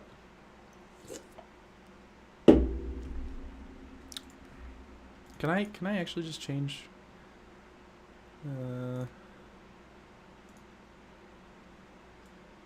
Whoa. The camera really just has that bad of coloration. Okay. Oh, now it's minimized so it freezes? What? The fuck is going on there? This is like a dark red, by the way. This isn't pink. Jesus. So I need a proper setup. So, does the webcam freeze when I minimize it, or is that just OBS doing that? It's probably just OBS doing that.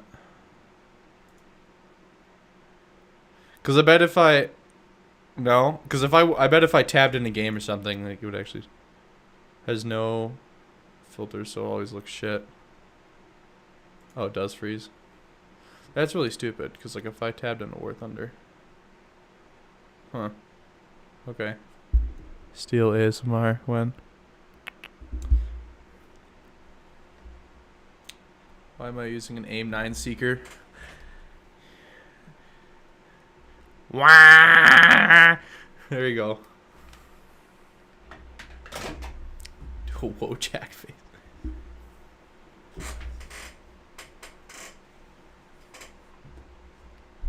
I'll just have to keep the microphone over here.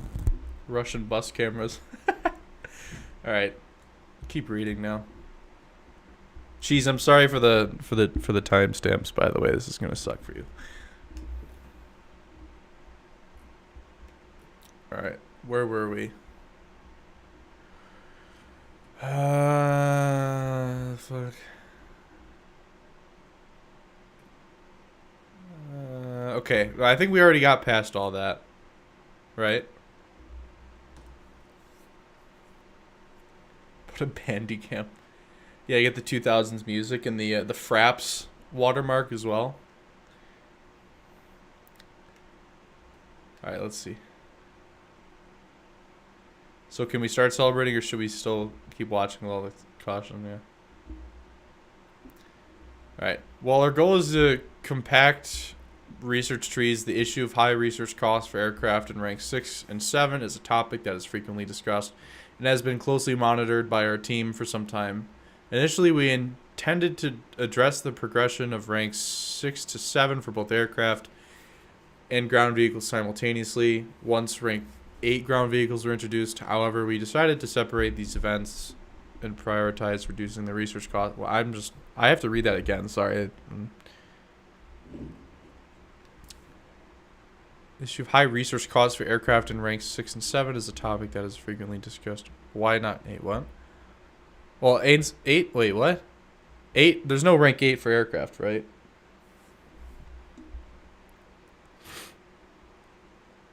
Once rank 8 ground vehicles were introduced, blah, blah, blah. We have decided to separate these events that prioritize reducing the research costs of these. We plan to reduce blah blah blah blah blah blah blah blah blah blah blah blah blah blah. Okay. Future deploy. Rewarding your skill. Alright. A topic we have talked about a lot within our team and recently in our Q&A as well is finding a way to sufficiently reward players for outstanding performance at battles. The first initial problem is working out what constitutes an outstanding performance, as this kind of metric is often relative to each individual player. Secondly, it is not always the case that a high position on the scoreboard reflects clear superiority on the enemy team. Like us, most players like the PvP nature of War Thunder So we have decided to create some additional RP bonuses based on how many vehicles a player destroys. Maybe the alcohol was a bad idea. Players to create some additional RP bonuses based on how many. Okay.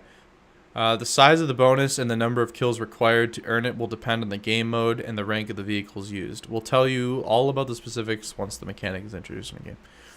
But as for preliminary, blah, blah, blah, blah. This is their tank arcade bonuses. Level 1 for destroying 3 enemies, you'll receive 15% RP bonus. Level 2, 6 enemies is 30% bonus. Level 3, for 9 kills is 50%. Didn't they have something similar?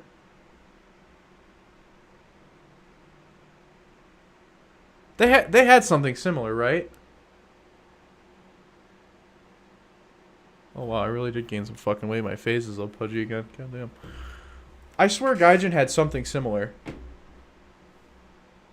to that.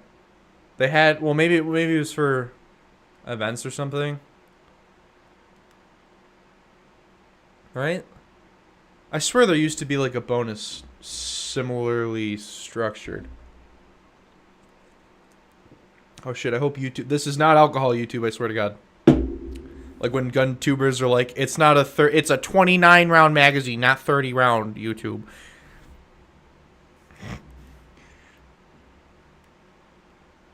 Low angle cameras are never flattering to anyone. Yeah, no, I can't. Actually, maybe if I have some tape around. Let me see here. I got.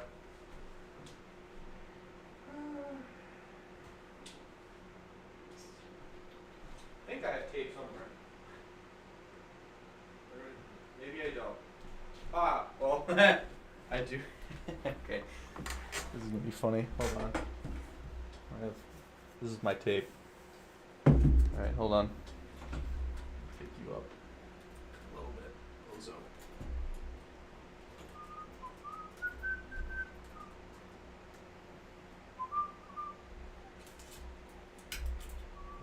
This is just some basic tape. Ow. Oh, whoop. Set it up like I used to have it taped to this thing. Oh my god. No.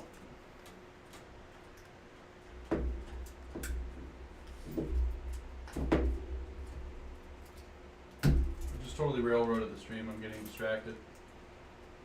Maybe I should have gone to the doctor's appointment and asked him if I maybe have ADHD or something. Maybe that would have been possible. Oh, that looks so bad. Well, fucking do it again.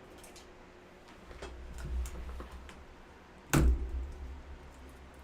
come on. Come on, you bitch. Stay. It's not happening. It's not. Nope. Maybe? Maybe? Maybe not? Fuck. It's just a bunch of scotch tape just around it. No. At least it's not falling off the back of it. How? Actually, this means I can put my chair back up too. I had it down a little bit.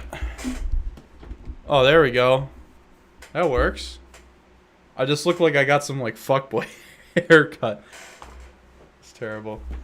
I do also have a window right in front of me too, so that might be why I look like I'm Casper right now.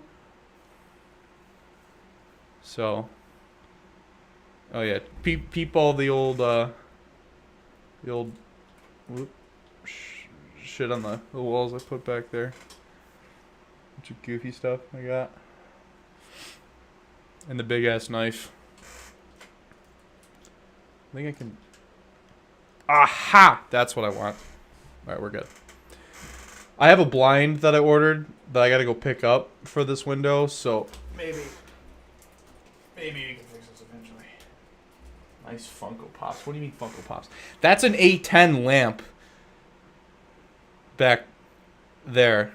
It's an A10 lamp. So, alright. Anyways, we'll get back to it. I guess just to kind of summarize this is that it's pretty much just I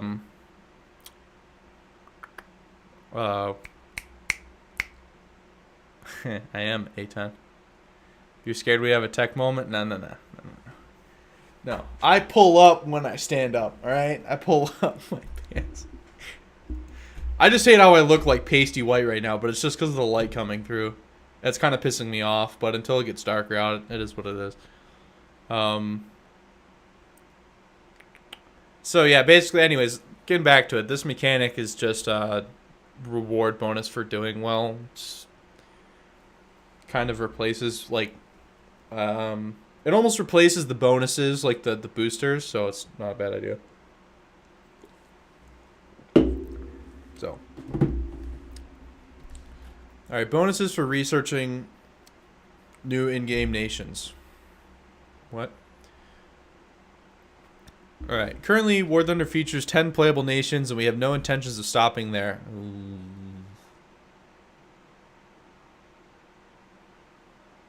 You know what that means, guys? Toyota technical tree. I don't want more tech trees in the game.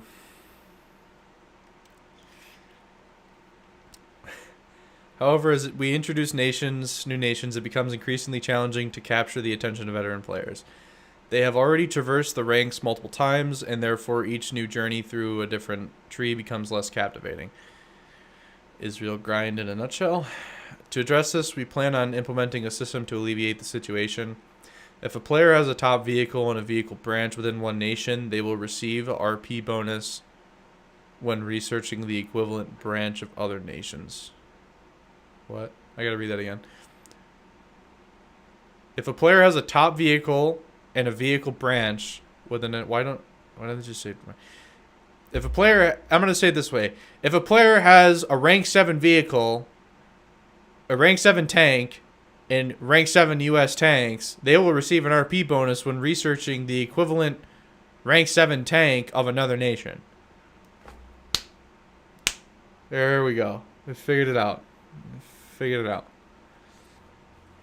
In the research tree, certain vehicles will be marked as top vehicles for each nation at any given time. Once a player gets one of these vehicles, they will receive an RP bonus when researching other nations, where they haven't yet obtained the top vehicles. The size of the bonus will depend on the rank being researched and will be applicable for the first 3 battles played each day. For each nation at any given time, once a vehicle, they will receive an RP bonus when. So that's defined?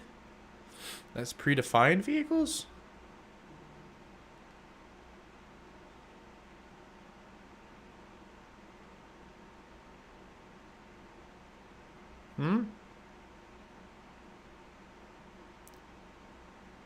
First 3 battles. So they're not really returning the first 3 battle or the first battle win or anything. They're just doing that.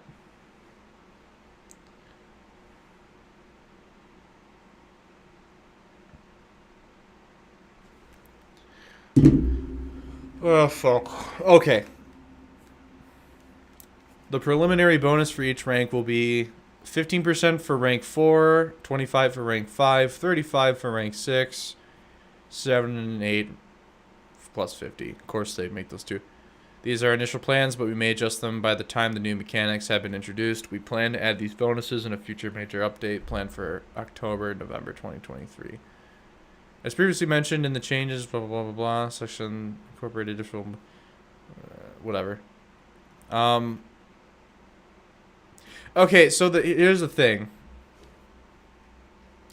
What's the catch? Like, seriously, what's the catch, Gaijin?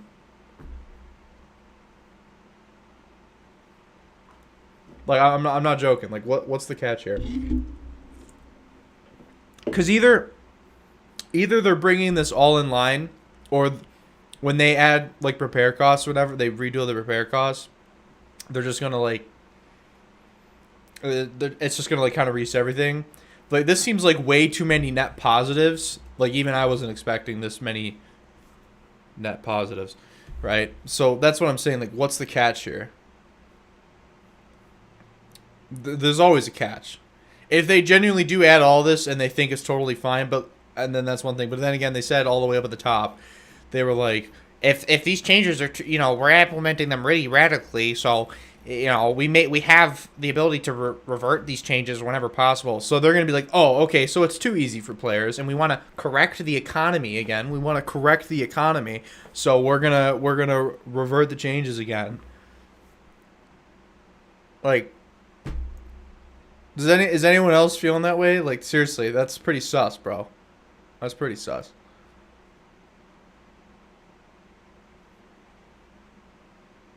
The catch to dissolve the WTPU. I mean, that's a good catch, I guess. Refresh the main warthunder news page.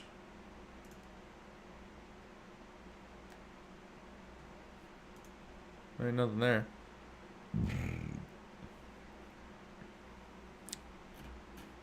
So that's the thing. Like, that's a lot of positive changes and outlooks, but I don't know. Goofy's gonna be like, I'll fucking do it again. I'll fucking do it again. That's what's gonna happen. Anton is Goofy, and Kirill is Mickey. Oh, Anton, what are you doing? So I'm murdering Gaijin, Mickey. I'm fucking doing it again.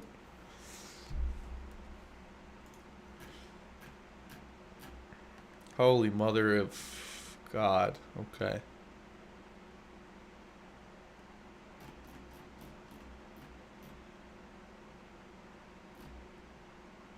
La Royale looking mid as fuck anyways. Yeah.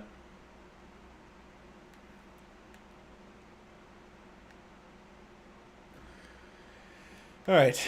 After your feedback and suggestions, we would like to show you the development roadmap of War Thunder for the next few months.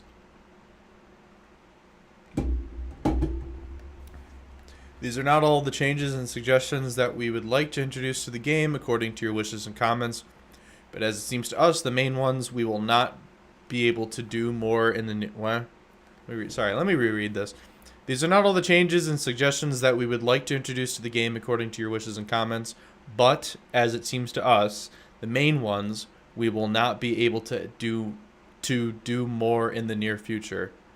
And most likely after the implementation of the roadmap, you may have other suggestions, comments, and priorities that may change in general. Therefore, we plan to have another session of collecting feedback in the fall after the work is completed.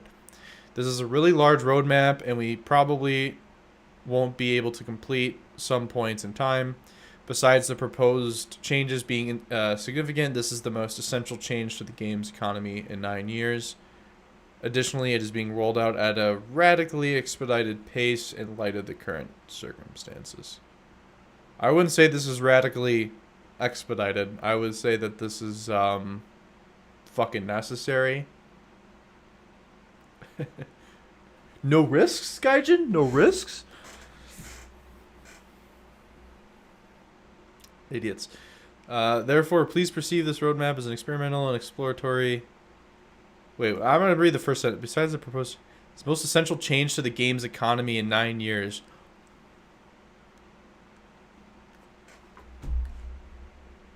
Oh, my camera's blocking it. It's blocking it.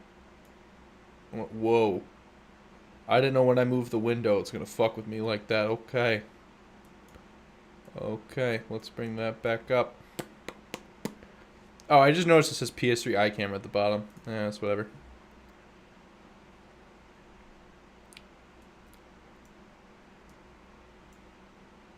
Oh, no. You go above the window capture. There you go. Again, I will reference this GIF. We'll reference this GIF. Oh, I never would have thought it would be such an important change to have a massive economy overhaul in the game after 9 years. You can tell whoever wrote this post is not Russian. Oh yeah. Actually, I think someone said that in the CC Discord. Actually, they did say like this was like very well written out. Thank you. It's like easy to understand for the most part. Probably because it wasn't written by somebody that speaks only Russian, you know. I wonder why I can't. Whoop. Wonder why I can't change that at all. That is weird.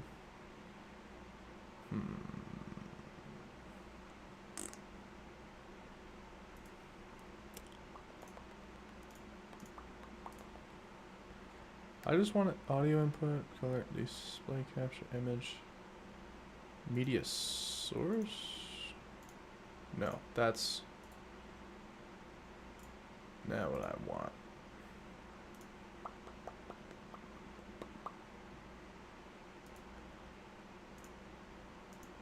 I just don't know why it doesn't detect. Whatever. I'll probably get like in a proper webcam sometimes.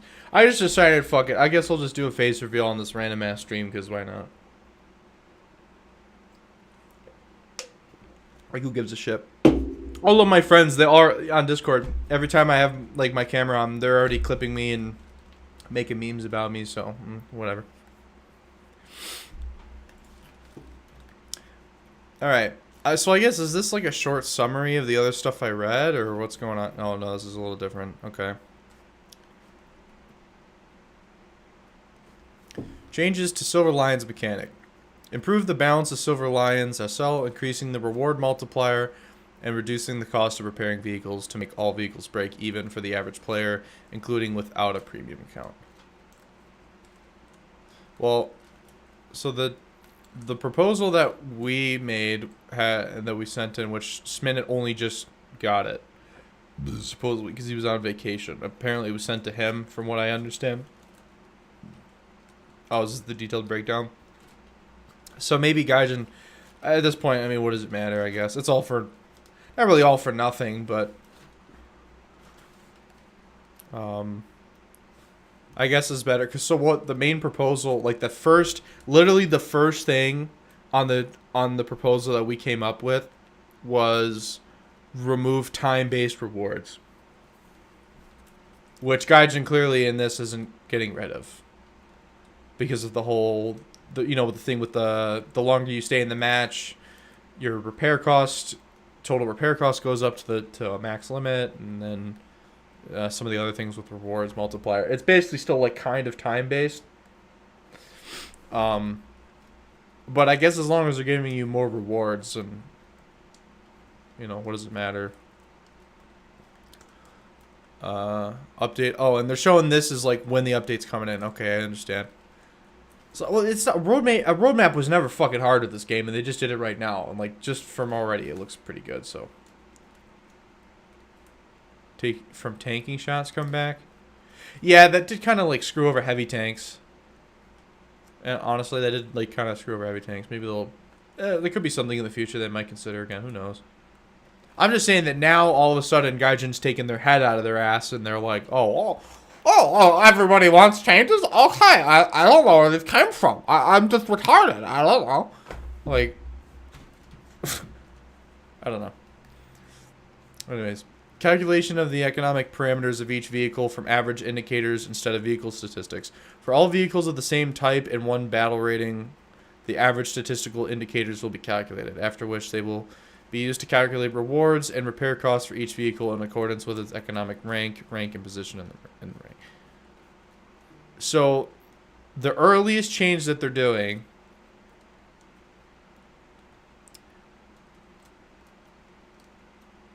is going to be totally redoing repair. Wait, I gotta read this here. For all these, calculate rewards and repair. Yeah, so the first thing they're gonna do is they're going to increase the reward multipliers and reducing the cost of vehicles. So this spreadsheet, which my camera's blocking, but whatever. This spreadsheet, basically, these spreadsheets, they're implementing first. Whoops. And then the rank-based thing, which I think this spreadsheet's for the rank-based thing, and then the other one is the actual changes. Right, improvements to premium accounts. If your total repair cost exceeds your income, you will be compensated after the battle, ensuring that your SL tally for the match remains at 0. Unless you have team killed. Have been team killed. Have team... What? Unless you have team killed. Okay. Obviously, you're going to go negative if you team kill somebody and you're being a piece of shit.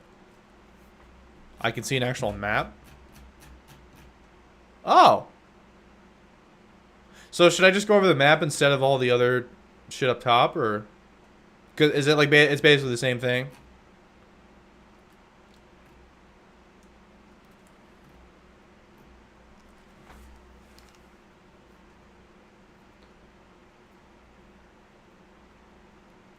Is it just better if I just...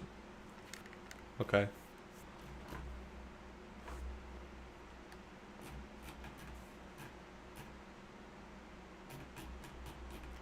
I guess if you guys want to read the more detailed shit, I'll do that, but there are new things up top. I mean, others, making it easier to report hate speech in chat, adding a separate category of complaints as well as showing them. This game's always need like a massive amount or anything. Read it all? Alright, fuck it. Oh, and they kind of mix and match here. I see, like, there's shit down here. That's weird.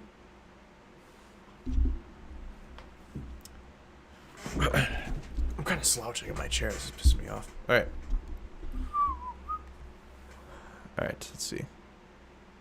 Improvements to premium accounts. If your total repair cost exceeds your income, you will be compensated after the battle. Oh, I just read that. Sorry. Adding free backups to newly purchased premium vehicles. That's a good thing. Dynamic repair cost reduction. The shorter the lifetime, the cheaper the repair without changing the max repair cost by the data fee.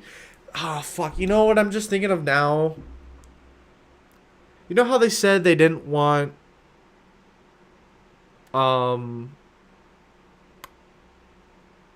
They didn't want... Why is it blanking on me? Why they didn't want people going and wasting their vehicles, right? That just got me thinking. This kind of fucks with that, because now you're literally not getting punished for being an idiot. Who is calling me? Oh, my mom's calling me. Alright, that's just gonna... Just do that for now. No, just 1 second here. Let me text her and just tell her I'm busy for the moment. I'm almost done here, so...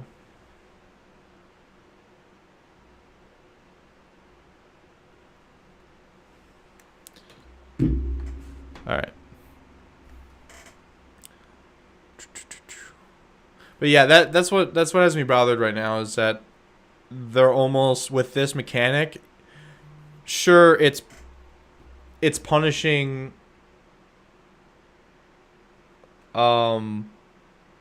sure, people were getting punished for in certain aspects, but now they're literally almost encouraging you to be like suicidal and just run off and waste your vehicles because you're not paying the full repair cost.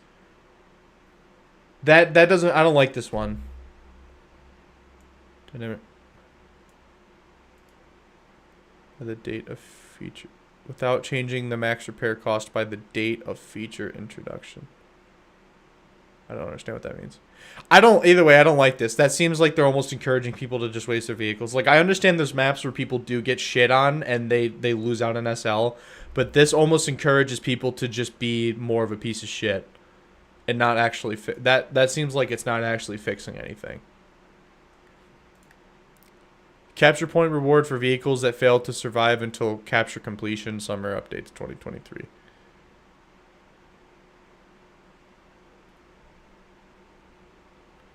Free repair if destroyed by an ally. I mean, that's basically the same thing that happens with squads. No one pays for it.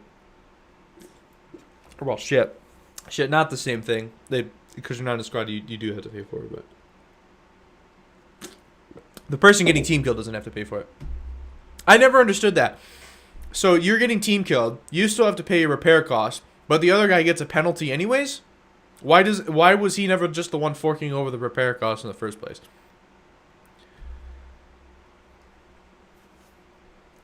Longer? No, they just shouldn't fucking change your repair costs in general. Like, that's a stupid mechanic. Because you know what the inverse does? Encourages people to camp and do nothing until the match continues. You see? You can't do that because you're just flipping it around. You just shouldn't be fucking stupid. It's a risk reward thing. You shouldn't be stupid, and I mean, too bad. You get shit on. Okay. Certain situations, yes, people, they die and they didn't do anything, like sure. But I don't know. I think that's kind of stupid, to be honest with you. All right. Detailed calculation of the reward and the mission results screen. That's going to be the next major update. Condensing of tech trees by grouping of vehicles and decreased required research points to research vehicles in groups by 2 times. Oh, I didn't even catch that. Did they say that before?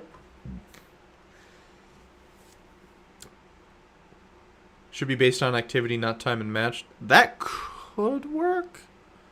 Could work. I don't know. I still think that almost then rewards someone who's doing super, super good, and they're getting exponentially even more reward in a way that is not... I don't know. I don't like the idea either way. I don't really like that. I didn't even... But I didn't notice this, where they said by 2 times. So they're cutting... and decreasing required research points to research vehicles in groups of 2 times. So they're not really decreasing the purchase cost. They're just decreasing the research cost. I mean, I guess it kind of makes sense. Basically, folded vehicles are going to be worth less to research, which is fine. I didn't notice they said it specifically by 2 times, which means that they're basically halving it. I didn't notice I skipped that. I thought I read through that. That was my bad. Skill bonuses in RP, extra reward for certain number of kills in a session that require. That's not. Oh, thank God. Okay, they're adding that in La Royale, so I may actually want to play Warthunder again, guys. This is crazy.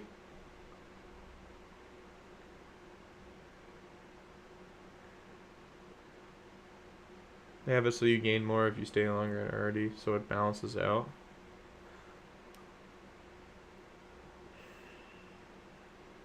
I guess. But that's real. I don't know. I think a lot of people, when we were forming the proposal sheet, agreed with us, like me and a few others when we were doing the stages. Like, time based things are just really shitty because there's so many variables. It should just be, if you get a kill, you get this amount of reward. If you get in the top 3 of your team, you get this amount of reward if you win, and this amount of reward if you lose. Like, it's simple. You're being rewarded for the actions that you do. Nothing about how long it takes you to do that even matters. Stuff coming in La Royale is green, not orange. Orange is next updated in June. Late June or something. That is also interesting too. They're doing 2 updates in June, so I guess the second one's for that.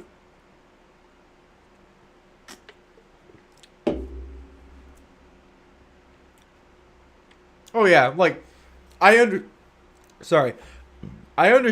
that why they're doing it is for situations that they like. It's quicker for them to make that system than it is for them to go and redo an entire map, right? Like, I understand why it's like that, but in a way it is encouraging shitty play. It is encouraging people to just YOLO because, oh, I'm only gonna have to pay 1,000 SL instead of 12,000 SL, and if I do good in a really short amount of time, I'm gonna get uber reward. Kind of, you know, see what I'm saying? It seems really shitty.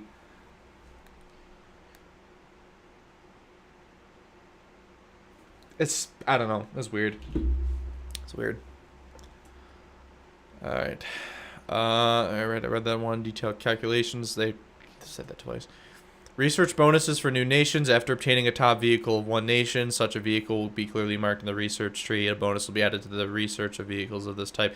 This I like because it encourages use of entry vehicles. Because right now in War Thunder, playing entry vehicles is the higher tiers is a complete SL sink, and it's not worth it.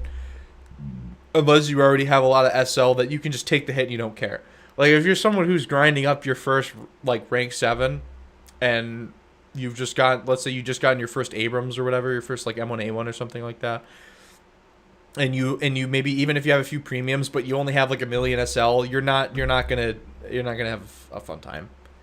I think in War Thunder, right now as it stands currently, to enjoy the game and not really have to worry about how much SL you're losing when you're just playing like, even if you're grinding a vehicle, like, not buying a bunch of vehicles at once, whatever, is 10 million SL. I think if you have 10 million SL, you can comfortably play the game at high tiers with lineups and not really have to care too much.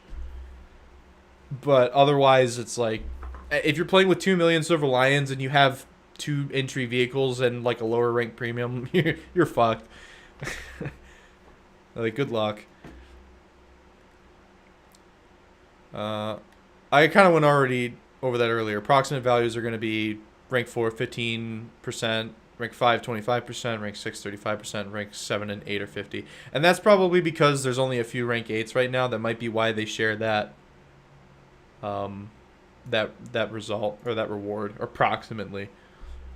Revision of the naval progression, next major update a little bit, and then the 4th update of the year. Dude, you just need to make our naval EC like the standard naval mode for surface ships above like battle rating 5.7, maybe 5.3, 5.0. I don't know. I just think that's really weird that they didn't that they just haven't made that standard. Is it FPE change? Oh shit. Oh, right here, right in my face. Revision of the use and obtaining of the fire prevention equipment, repair sets for tanks and ships, as well as countermeasures. FPE for ground vehicles will be split into default for single-use fire extinguishing and improved type, which requires a module researcher capable of extinguishing fires twice. That was a suggested change, I think, by content creators. It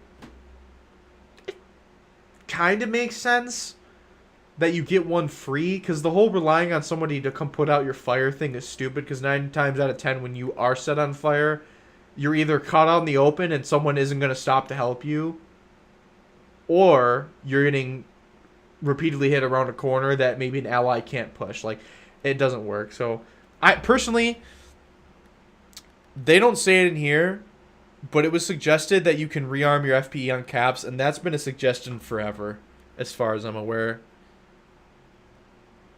Because honestly, like, the fact that you can't re-equip... You can get a new crew member. You can bring them right up to the front lines, but you can't add another fucking fire extinguisher kit. Like,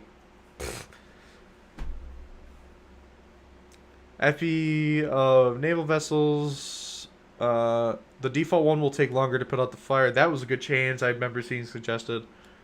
Parts and ground vehicles and tool sets of naval vessels will also be split into default. Improved default tools available without mod will... Field repair of all modules, not only mobility ones, until partial functionality. Similar to Arcade. Okay, I see why. I see that. Arcade had the weird thing, though, that you could randomly have your barrel work after a certain amount of time.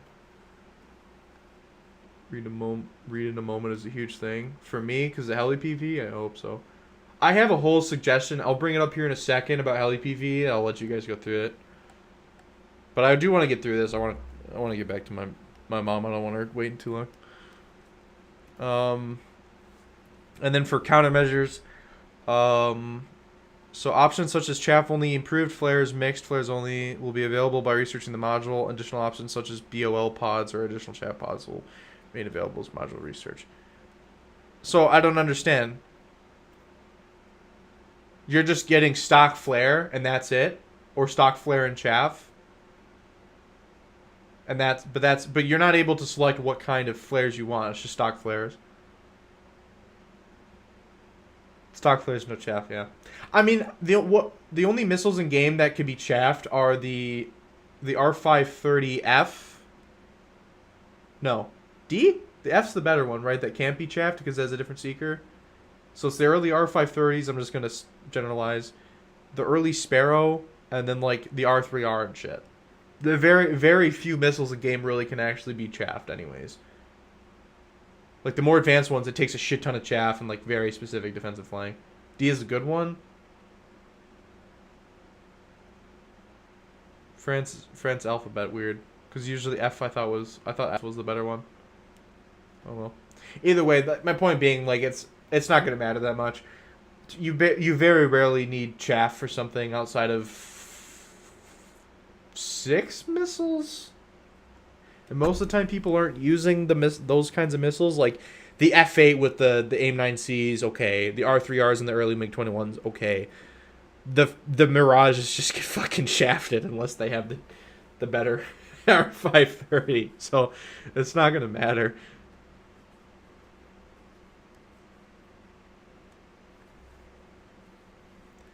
Mission point reward for repair and fire extinguishing assist of allies. I thought that was already a thing. Was that already a thing? That we had rewards for helping allies? Okay.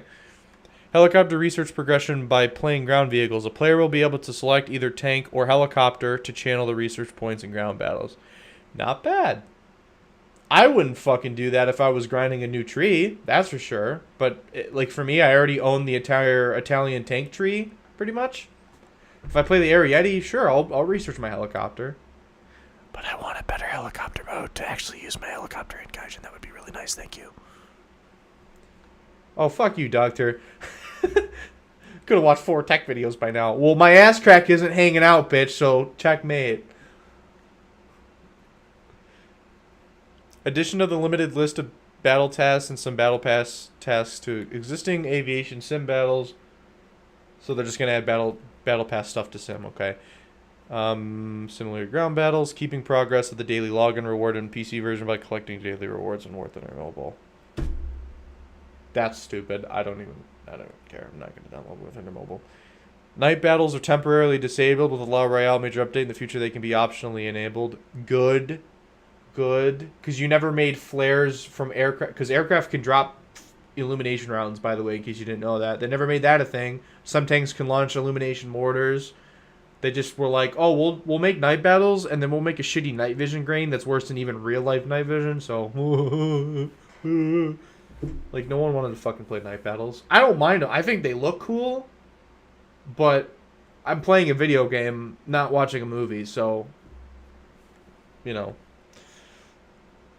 Changing the matching settings for high-ranked battles in order to collect more complete battles at the cost of a minimal increase in wait time. Isn't that the whole they're adding in the 4 more players thing per side? Or something? That is actually a red flag that they're connecting the mobile to the PC version. I don't like that either. See? Display of BR ranges and the map filter. Oh, thank fuck. Oh, that'll be the next June update. Revision of the set of maps available to piston and jet aircraft for more eventful battles, transferring some of the large maps to higher BRs. Just fucking add back RBEC, please. Please. Oh, fuck. Just, it'll separate the people who want either a more casual style of play or play attackers and bombers and get fucked with less, to enjoy the literal half of the game's aircraft content, and EC, that'll all be in EC, and of course there'll still be some fighters, and then all the people who want to play actual just straight up dogfighting will be in standard air.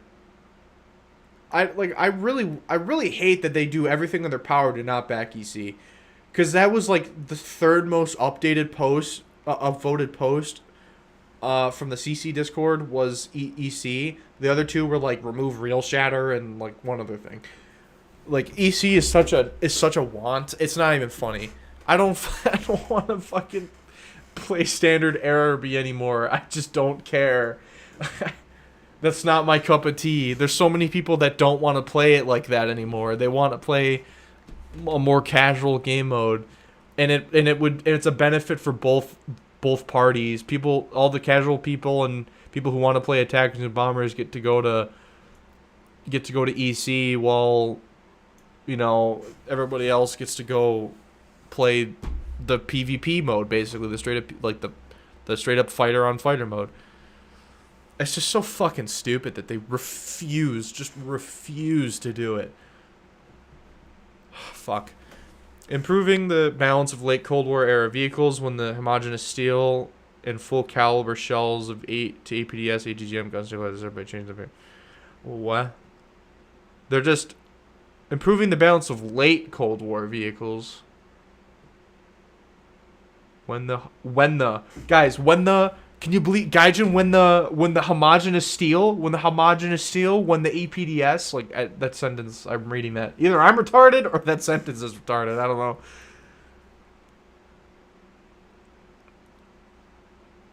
Why late war? It's not late war that's the problem. It's World War II to Cold War. I don't understand. That's either worded wrong. I don't know why. Improving the balance. Yeah, that doesn't make any sense. It should be early Cold War vehicles is what they should be focusing on. Like the I get people have their qualms about the Leopard 1, but it's 7-3. It's a Leopard 1, okay? If it was any lighter, it'd be an RU-251, and that thing's still what, 6.7 or is it 7.0 now? Like Jesus Christ, the Leopard 1 is 7.3 for really no reason. It's the same battle rating as the M48. That has a 90 mil and slings heat, while the 105, the Leopard can at least reliably engage at range and stuff. Like seriously, it's so stupid that thing is 7.3. The fact that it was ever added 7.3, like I get some people agree with it for whatever reason. I just think specifically the Leopard 1 being the only of the OG MBTs added in game to be 7.3. Although maybe the Centurion 105 might be 7.3 though. So I might be a bit of a hypocrite, and I will admit that I'm wrong if that's true. But I think it's still 7.7, right? The Centurion Mark 10. But the Centurion Mark 10 has like no mobility. The Leopard 1 has the ability to do well in an up tier because it has mobility still. Okay, yeah, that's stupid. I mean, either way, they just need to see 6.7, 7.7, right? Needs to go, right? There's no fucking reason that 6.7 to like, what is it, 8.0 is just such a shithole of a battle rating. Honestly, more like the 8.7, 9.0. It's just such a shit show. There really needs to be an honest to God like cutoff battle rating. Like they need to start taking the moment tanks get Sabo, with the exception of like the Auto Blinda, like the 74 HVG, Sabo pretty much starts at 8.0. Or not Sabo, sorry, darts. Dart, you know, the rods. APFSDS starts at 8.0. With the exception of, I think, literally just the one Auto Blinda. Like, they need to start, like, separating that shit better. Like, yeah, some like, the T-29 can, like, beat the shit out of, like, very weird specific Cold War tanks, but it really shouldn't be getting its ass kicked by a fucking 8.0 MBT. So it still is 7.7 the Centurion? Yeah, and the Leopard 1 7.3. Okay, then my point is valid. Oh, that's right. The Object 120 is another exception. My bad. Yeah, that's stupid. The Object 120 needs to go back up though. It's literally it's a fucking derp gun. It's the same thing with like the KV2. Like the KV2 is a derp gun that can punch well above its weight, but it's super low battle rating just cuz. Like that's the problem with derp guns. Rangefinder 4 IKV. Yeah, that is pretty broken. It probably should be 7.7. It's basically a micro Leopard with a 90 mil. It's on. Actually, you could argue it's a better RU-251 because of the laser rangefinder. M41D. Oh yeah. Like I said, there's like a few really weird exceptions because they're so bad, or like the one Chinese vehicle. But I'm saying that battle rate, they need to like look at making a battle rating cutoff at like probably the 8.0 range, 7.7 or 8.0 range.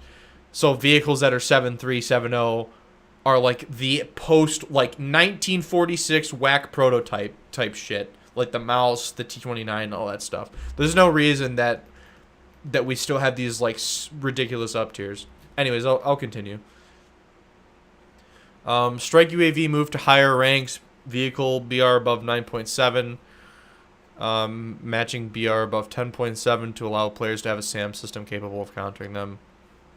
Wait, what? Vehicle BR above 9.7. Matching BR above 10.7. So if I'm in a 9.7 and I get down tier and I don't have a drone. Because, again, if I play 8.7 and I'm getting murked by drones, which 99% of the time, why I hate drones. Like yesterday when I was talking to Tankenstein, I told him about like the main thing that's drawn me away from War Thunder is the drone bullshit. It was because I was trying to play 8.7 Israel and I was getting droned all the time, and I'm like, Literally nobody at 8.7, no matter what nation they are, has a SAM system capable of hitting that because it doesn't fucking exist. It doesn't exist. The Strela 10M is not going to be able to lock a Predator drone 10 miles away. That's not happening.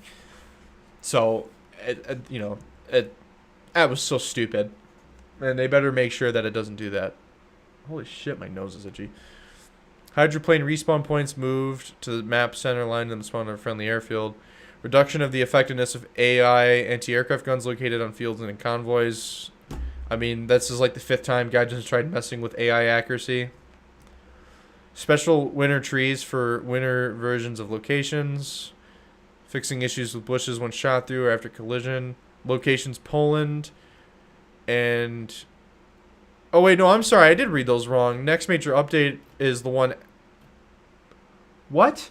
La Royale major update, next major update. And then there's June update. So there's 3 in June, sort of? I'm really confused.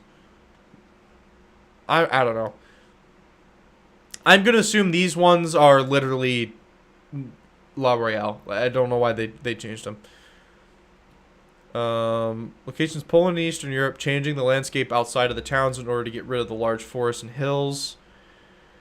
Introduction of fields with small interspersed forests slash hills instead. This will get rid of the massive problems of standing in forests where no one is visible and lead to more active gameplay. Good. The massive hill on Fields of Poland is pretty stupid. I'm really confused what they're going to do with Eastern Europe, though, because Eastern Europe is basically a big valley. So I don't know if they're going to flatten it out or what. Because that's going to target fields of, or European province is the real name. Changes to the landscape / design of locations in El Alamein, Aral Sea, American Desert, Japan, Sinai, Normandy, based on player feedback. Removing places from which one can control most of the map and encouraging fights at closer range. Which one can control most of the map. So, I gotta answer something real quick, and then I'll look at something.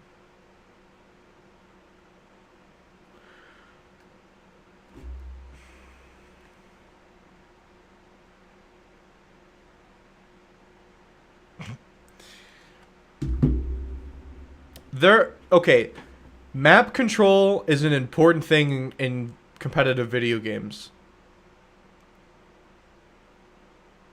Right?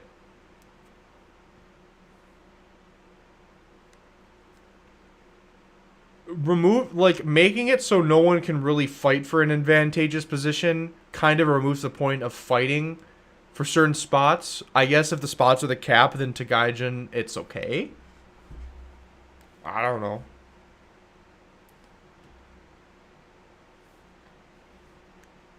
Oh, my buddy might be sick right now. Rip.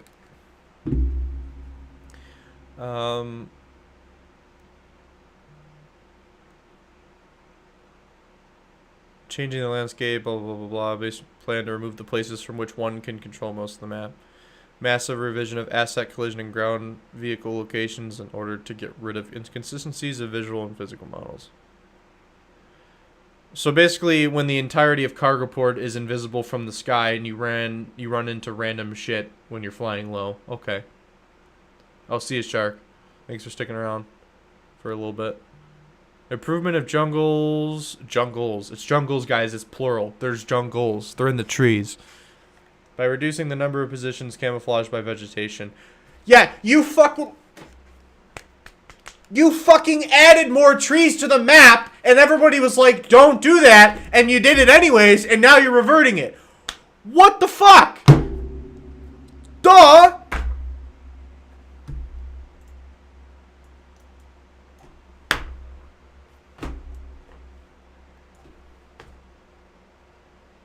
Duh! I can never fucking... Like, what the fuck?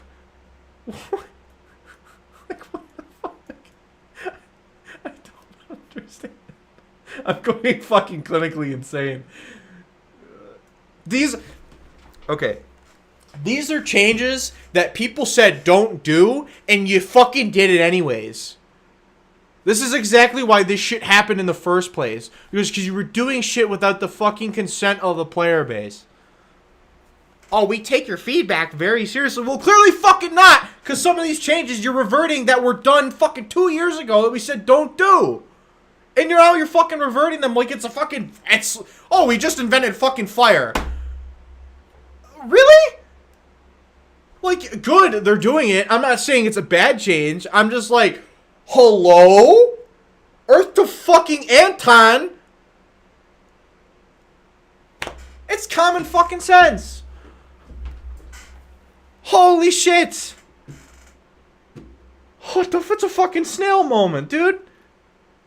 You know what? That's why I just had an epiphany. That's why their mascot is a snail, because they do everything at a fucking snail's pace. That's why they do it. Fucking Stugats, man. Honestly, that's retarded. That is fucking retarded. Their brains, collective brains, work at a snail's pace. Do snails even have brains? Technically, I don't know. They're fucking snail's pace. Refinement of the damage model of small caliber heat rounds. Fragments of the shape charged jet along the flight axis will be... I think they had a dev blog for that. Inflicting damage to the crew and dimensions of the fighting compartment. Basically just improve heat, okay? Improved indication for spawn zone protection. First is a more obvious indication of hits on players protected by the spawn zone so that the shooter understands why their shots went through the protected vehicle. Now, did you just put something like the vehicles just... no, they can't do that because then that's kind of like an aimbot. What I was about to say. Or not aimbot, wall hack. Just when you aim at somebody, it's just like they're spawn protected. I don't fucking know. Something. Either way, whatever. It's fine. Finalization of the mechanics of the commander's sight and tanks, adding a short delay to 100 killers. We fucking said that before you added the mechanic, you dipshit! We fucking said that! We said, we fucking said that before you added the mechanic, you stupid fuck. Again. Twice in a row. This is what I'm talking about. It's not like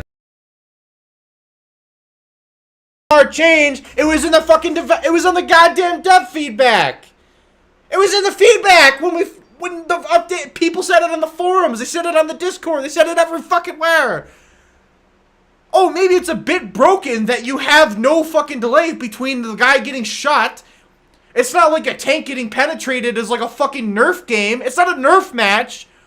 A tungsten rod just went through a bunch of metal, heating it up, fucking ringing your goddamn bell. You don't traditionally just... you don't fucking take... Oh, it's not... The wire's not long enough. I'll just use the mouse. You don't just suddenly grab the controls and at the exact same time that the fucking gunner dies and start shooting. Hello? Jesus Christ! What is that, a tech moment? Getting up close to the camera? It's like the Linus Tech Tips thing where he's just like... I mean, like, hello? I just... What? It took until June 2023 to remove... Or to not remove, to fucking do a change that should have been done before the update came out. Are you actually serious? Sure, I'm glad they're doing the change, but it's a bit fucking late, dude. This is what I mean. What the fuck is going on with that company? How in the hell did they not do that originally? How? How is that not a thing? How did they were just like, oh, we'll fucking consider. Seriously, how? Like, it took a fucking shitstorm for you to put on a roadmap that you're gonna do that? Are you serious? Are you fucking serious? This is what I mean. Like, yeah, I'm angry and I'm raging right now, but I know most people feel the same way. They're just not obviously as loud about it. But seriously, it was like, it's fucking common sense, dude. What was that fell? Oh well. Okay. It's fucking common sense. Sorry for all the F-bombs, by the way, but... Jesus Christ. A baby could have told you that. Literally, I'm gonna go down to that analogy. A baby could have told you maybe that's a bit broken. Jesus Christ, working at a frickin' snail's pace, man. Alright, the ability to accept a pot, we were over that for team kills. Destructible 3D decorations, good, because people, they never... So, back when Steel was a wee little boy, still a big boy, big boned, but wee boy, right? I didn't have money to buy myself my own Golden Eagles. Like, I had to ask my mom for, like, birthday money and, you know, shit like that, right? But, my AdSense, oh dude, I'm not even monetizing this. I don't get jack shit off of YouTube. I can monetize, like I enabled it, but my channel didn't grow like consistently because I didn't keep doing content for like I don't get shit. So, anyways, what was I gonna say? Oh yeah, so anyways, I never had like the free income. So by the time, like literally the day before my mom was gonna let me buy something on War Thunder, they changed it so it was only one piece, like one bush was, and they reduced the cost. So like my buddy who I was playing with the other day, playing the salve, he can cover his salve completely in the same big ass bush, and I can only do it with each one of each bush. So they just honestly they should have just redone the whole system, and there never should have been placeable bushes. We're not working at a fucking what do you call it, nursery. We're not buying bushes and just right in the tank. There you go. Like, it's not like that. So stupid. Anyways, we're working on the network logic to solve one of the problems of ghost shells disappearing. Oh, you're gonna try and finally solve code? That's not gonna happen. Favored killer mechanic, killer advantage in the case of a small difference. Type of players playing. Yeah, when your shell gets deleted when you clearly kill somebody, who cares? They say they're gonna fix it. They've been saying they were trying to fucking fix that shit. They said it was fixed like twice before. They're gonna fix this shit until the sun burns out. Ain't gonna happen. And if it does happen, good on them. But 99.9% likely, everybody watching right now doesn't believe it's gonna happen. Guaranteed. Suck. All right. Anyways, refinement of the tank and landscape collision solver in order to fix locations or situations when a tank that is flipped on its turret top is almost. Oh, I know what they're talking about. When the tank is like, here, visual, like this is the turret, and the tank isn't like this, it's like this. That's what they're talking about. That was a moment Walter White became Heisenwolf. Skylar, I am the Gaijin coin, okay? Alright, improved target hit alert in aircraft battles for an air target that is considered shot down under current conditions, but still has the ability to hit its offender or offender or whatever. Or if there are munitions on fire, we are going to add a delay on reporting the frag, possibly blocking the control of the shot aircraft after some time. That doesn't seem good. Add a delay on reporting the frag. Or kill, whatever. That's stupid, because then that means the server better not calculate it and accidentally give somebody else the kill. Because, like, I feel like that can maybe lead to a kill stealing moment. I don't know. Alright, let's see. Making it easier to report hate speech, blah, blah, blah, blah.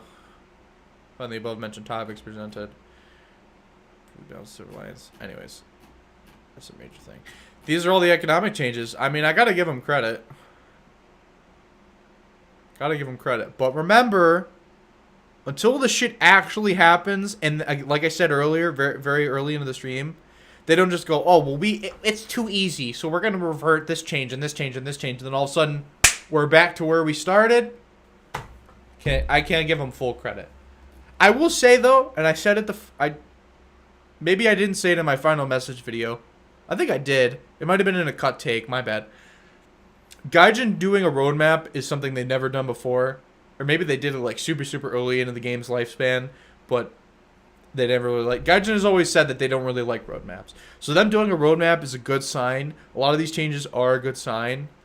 But the problem is if they don't fucking hold up to a lot of these changes, or it burns, it sizzles out after time... As long as, if the community doesn't hold them to this roadmap, now, of course, not everything on a roadmap happens on time. We all should understand this, right? But if we don't hold them to at least upholding some of these changes on the roadmap, and they don't, if say they don't add, let's see, I don't know, I'm just gonna pick a random thing, but let's just say by fall, autumn, whatever, 2023, some of these don't get added, and there's no mention, there's no mention of any of those changes that were removed, and Gaijin kind of just throws it away. Then people are got to get mad and be like, okay, what are you doing? Right? I would say that these are all, honestly almost pretty much all reasonable. The one I didn't like was the repair cost, the dynamic repair cost. I don't really like that. Just because I think that's going to lead to more abuse rather than anything else. 2 updates before the next major update for our SL and RP changes. Well, they did say that they're doing this by the next update in June. And we're already on June 13th, and the update's probably going to come out in a few days. If not tomorrow. So, which I don't think I'll be playing tomorrow. Or I probably won't be streaming tomorrow, but... Yeah, I mean, that's pretty much it, guys. Like, how long have I been streaming for? Holy shit, 2.5 hours. And I did a face reveal nonchalantly as a celebration that Gaijin may actually be doing something different. But remember, I said it yesterday on my podcast with Tankenstein, which if you haven't watched it, check it out. I will link it in the stream chat. Actually, let me go to it right now. Let me go to it right now. Well, let me hide the screen so not everybody just sees my fucking email. Moment.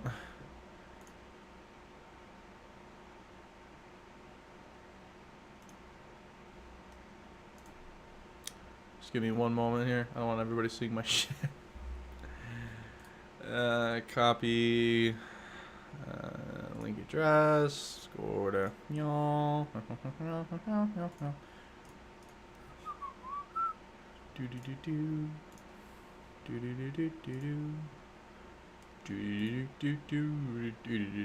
just gonna post it in the thing now.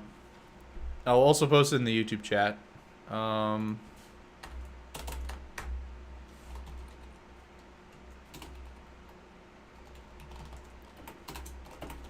Post it there.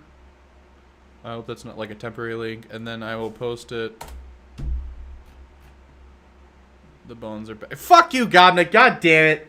Don't you start. Stop it. Stop it. Stop it. Get some help. Just ruining my chat, Gobnik. I hate you so much.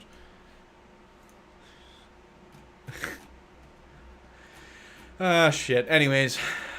Alright. Like I said, just remember, you know, to hold them to it. And don't forget the fact that they nonchalantly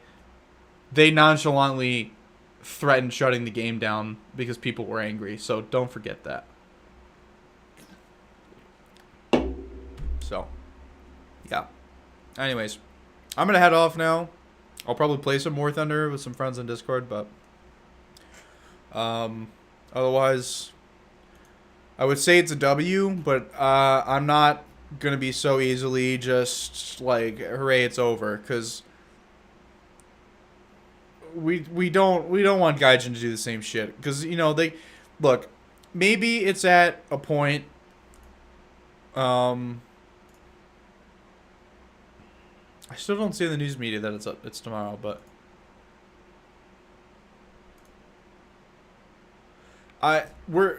fuck, what was I just saying? Gobnik, stop spamming the skull. Seriously, stop it. Jesus. It's annoying.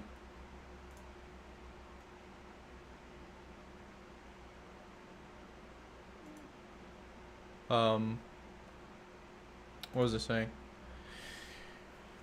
Yeah, just, I don't know. This trust is still at 0, yeah. Yeah, they gotta build that back up. For sure. Like I said, the fact that they nonchalantly threatened to shut the game down because, oh, reviews are bad. Oh, like, no. No shit. You fuck. Jesus. Again later this year if they actually hold up to it. Oh yeah, like I'm not spending a dime. I'm not spending a dime until they do, like at least half of these changes. Then maybe. I think I was actually going to send an email in. I did upload that VR video the other day, which surprisingly did very well. I'm surprised how many people saw that.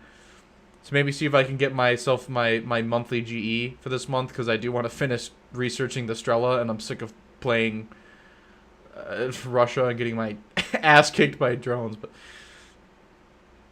see you, Grief. Thanks for sticking around. But yeah, until there's like some like legit shit going on, doesn't matter. The first few changes will be good, sure, but like I said, when Gaijin, when it starts to wear off, if people don't hold them to it, then it's the same shit. But maybe Gaijin thinks that if they do triple down, you know, if they walk a lot of it back, maybe they'll walk some of it back. But if they walk a lot of it back, then they're just gonna get it's just gonna start another shit show. So maybe, I don't know, we'll see. Anyways, I guess the update's tomorrow. What people are saying, I don't know. I don't really care, to be honest. But yeah, I'll see if maybe I can get my monthly GE and update GE. I think I get update GE. I think, yes. I don't know. And get myself the fucking Strela so I can be done with that thing. Anyways, it's a little W. Cheers, boys. I'm gonna head out. Don't ratio me with the dream memes too hard, please. If you haven't already though, if you want to join the Discord, I do have a link for the Discord in the description of the stream. At least it should still be there. So if you want to make the dream memes, go right ahead. It is what it is. Let's see what else. I don't know. Just subscribe if you haven't already, and yeah, I'll catch you guys later. Before Gobnik spams the chat of fucking skulls again. Gobnik, fuck you. Jesus.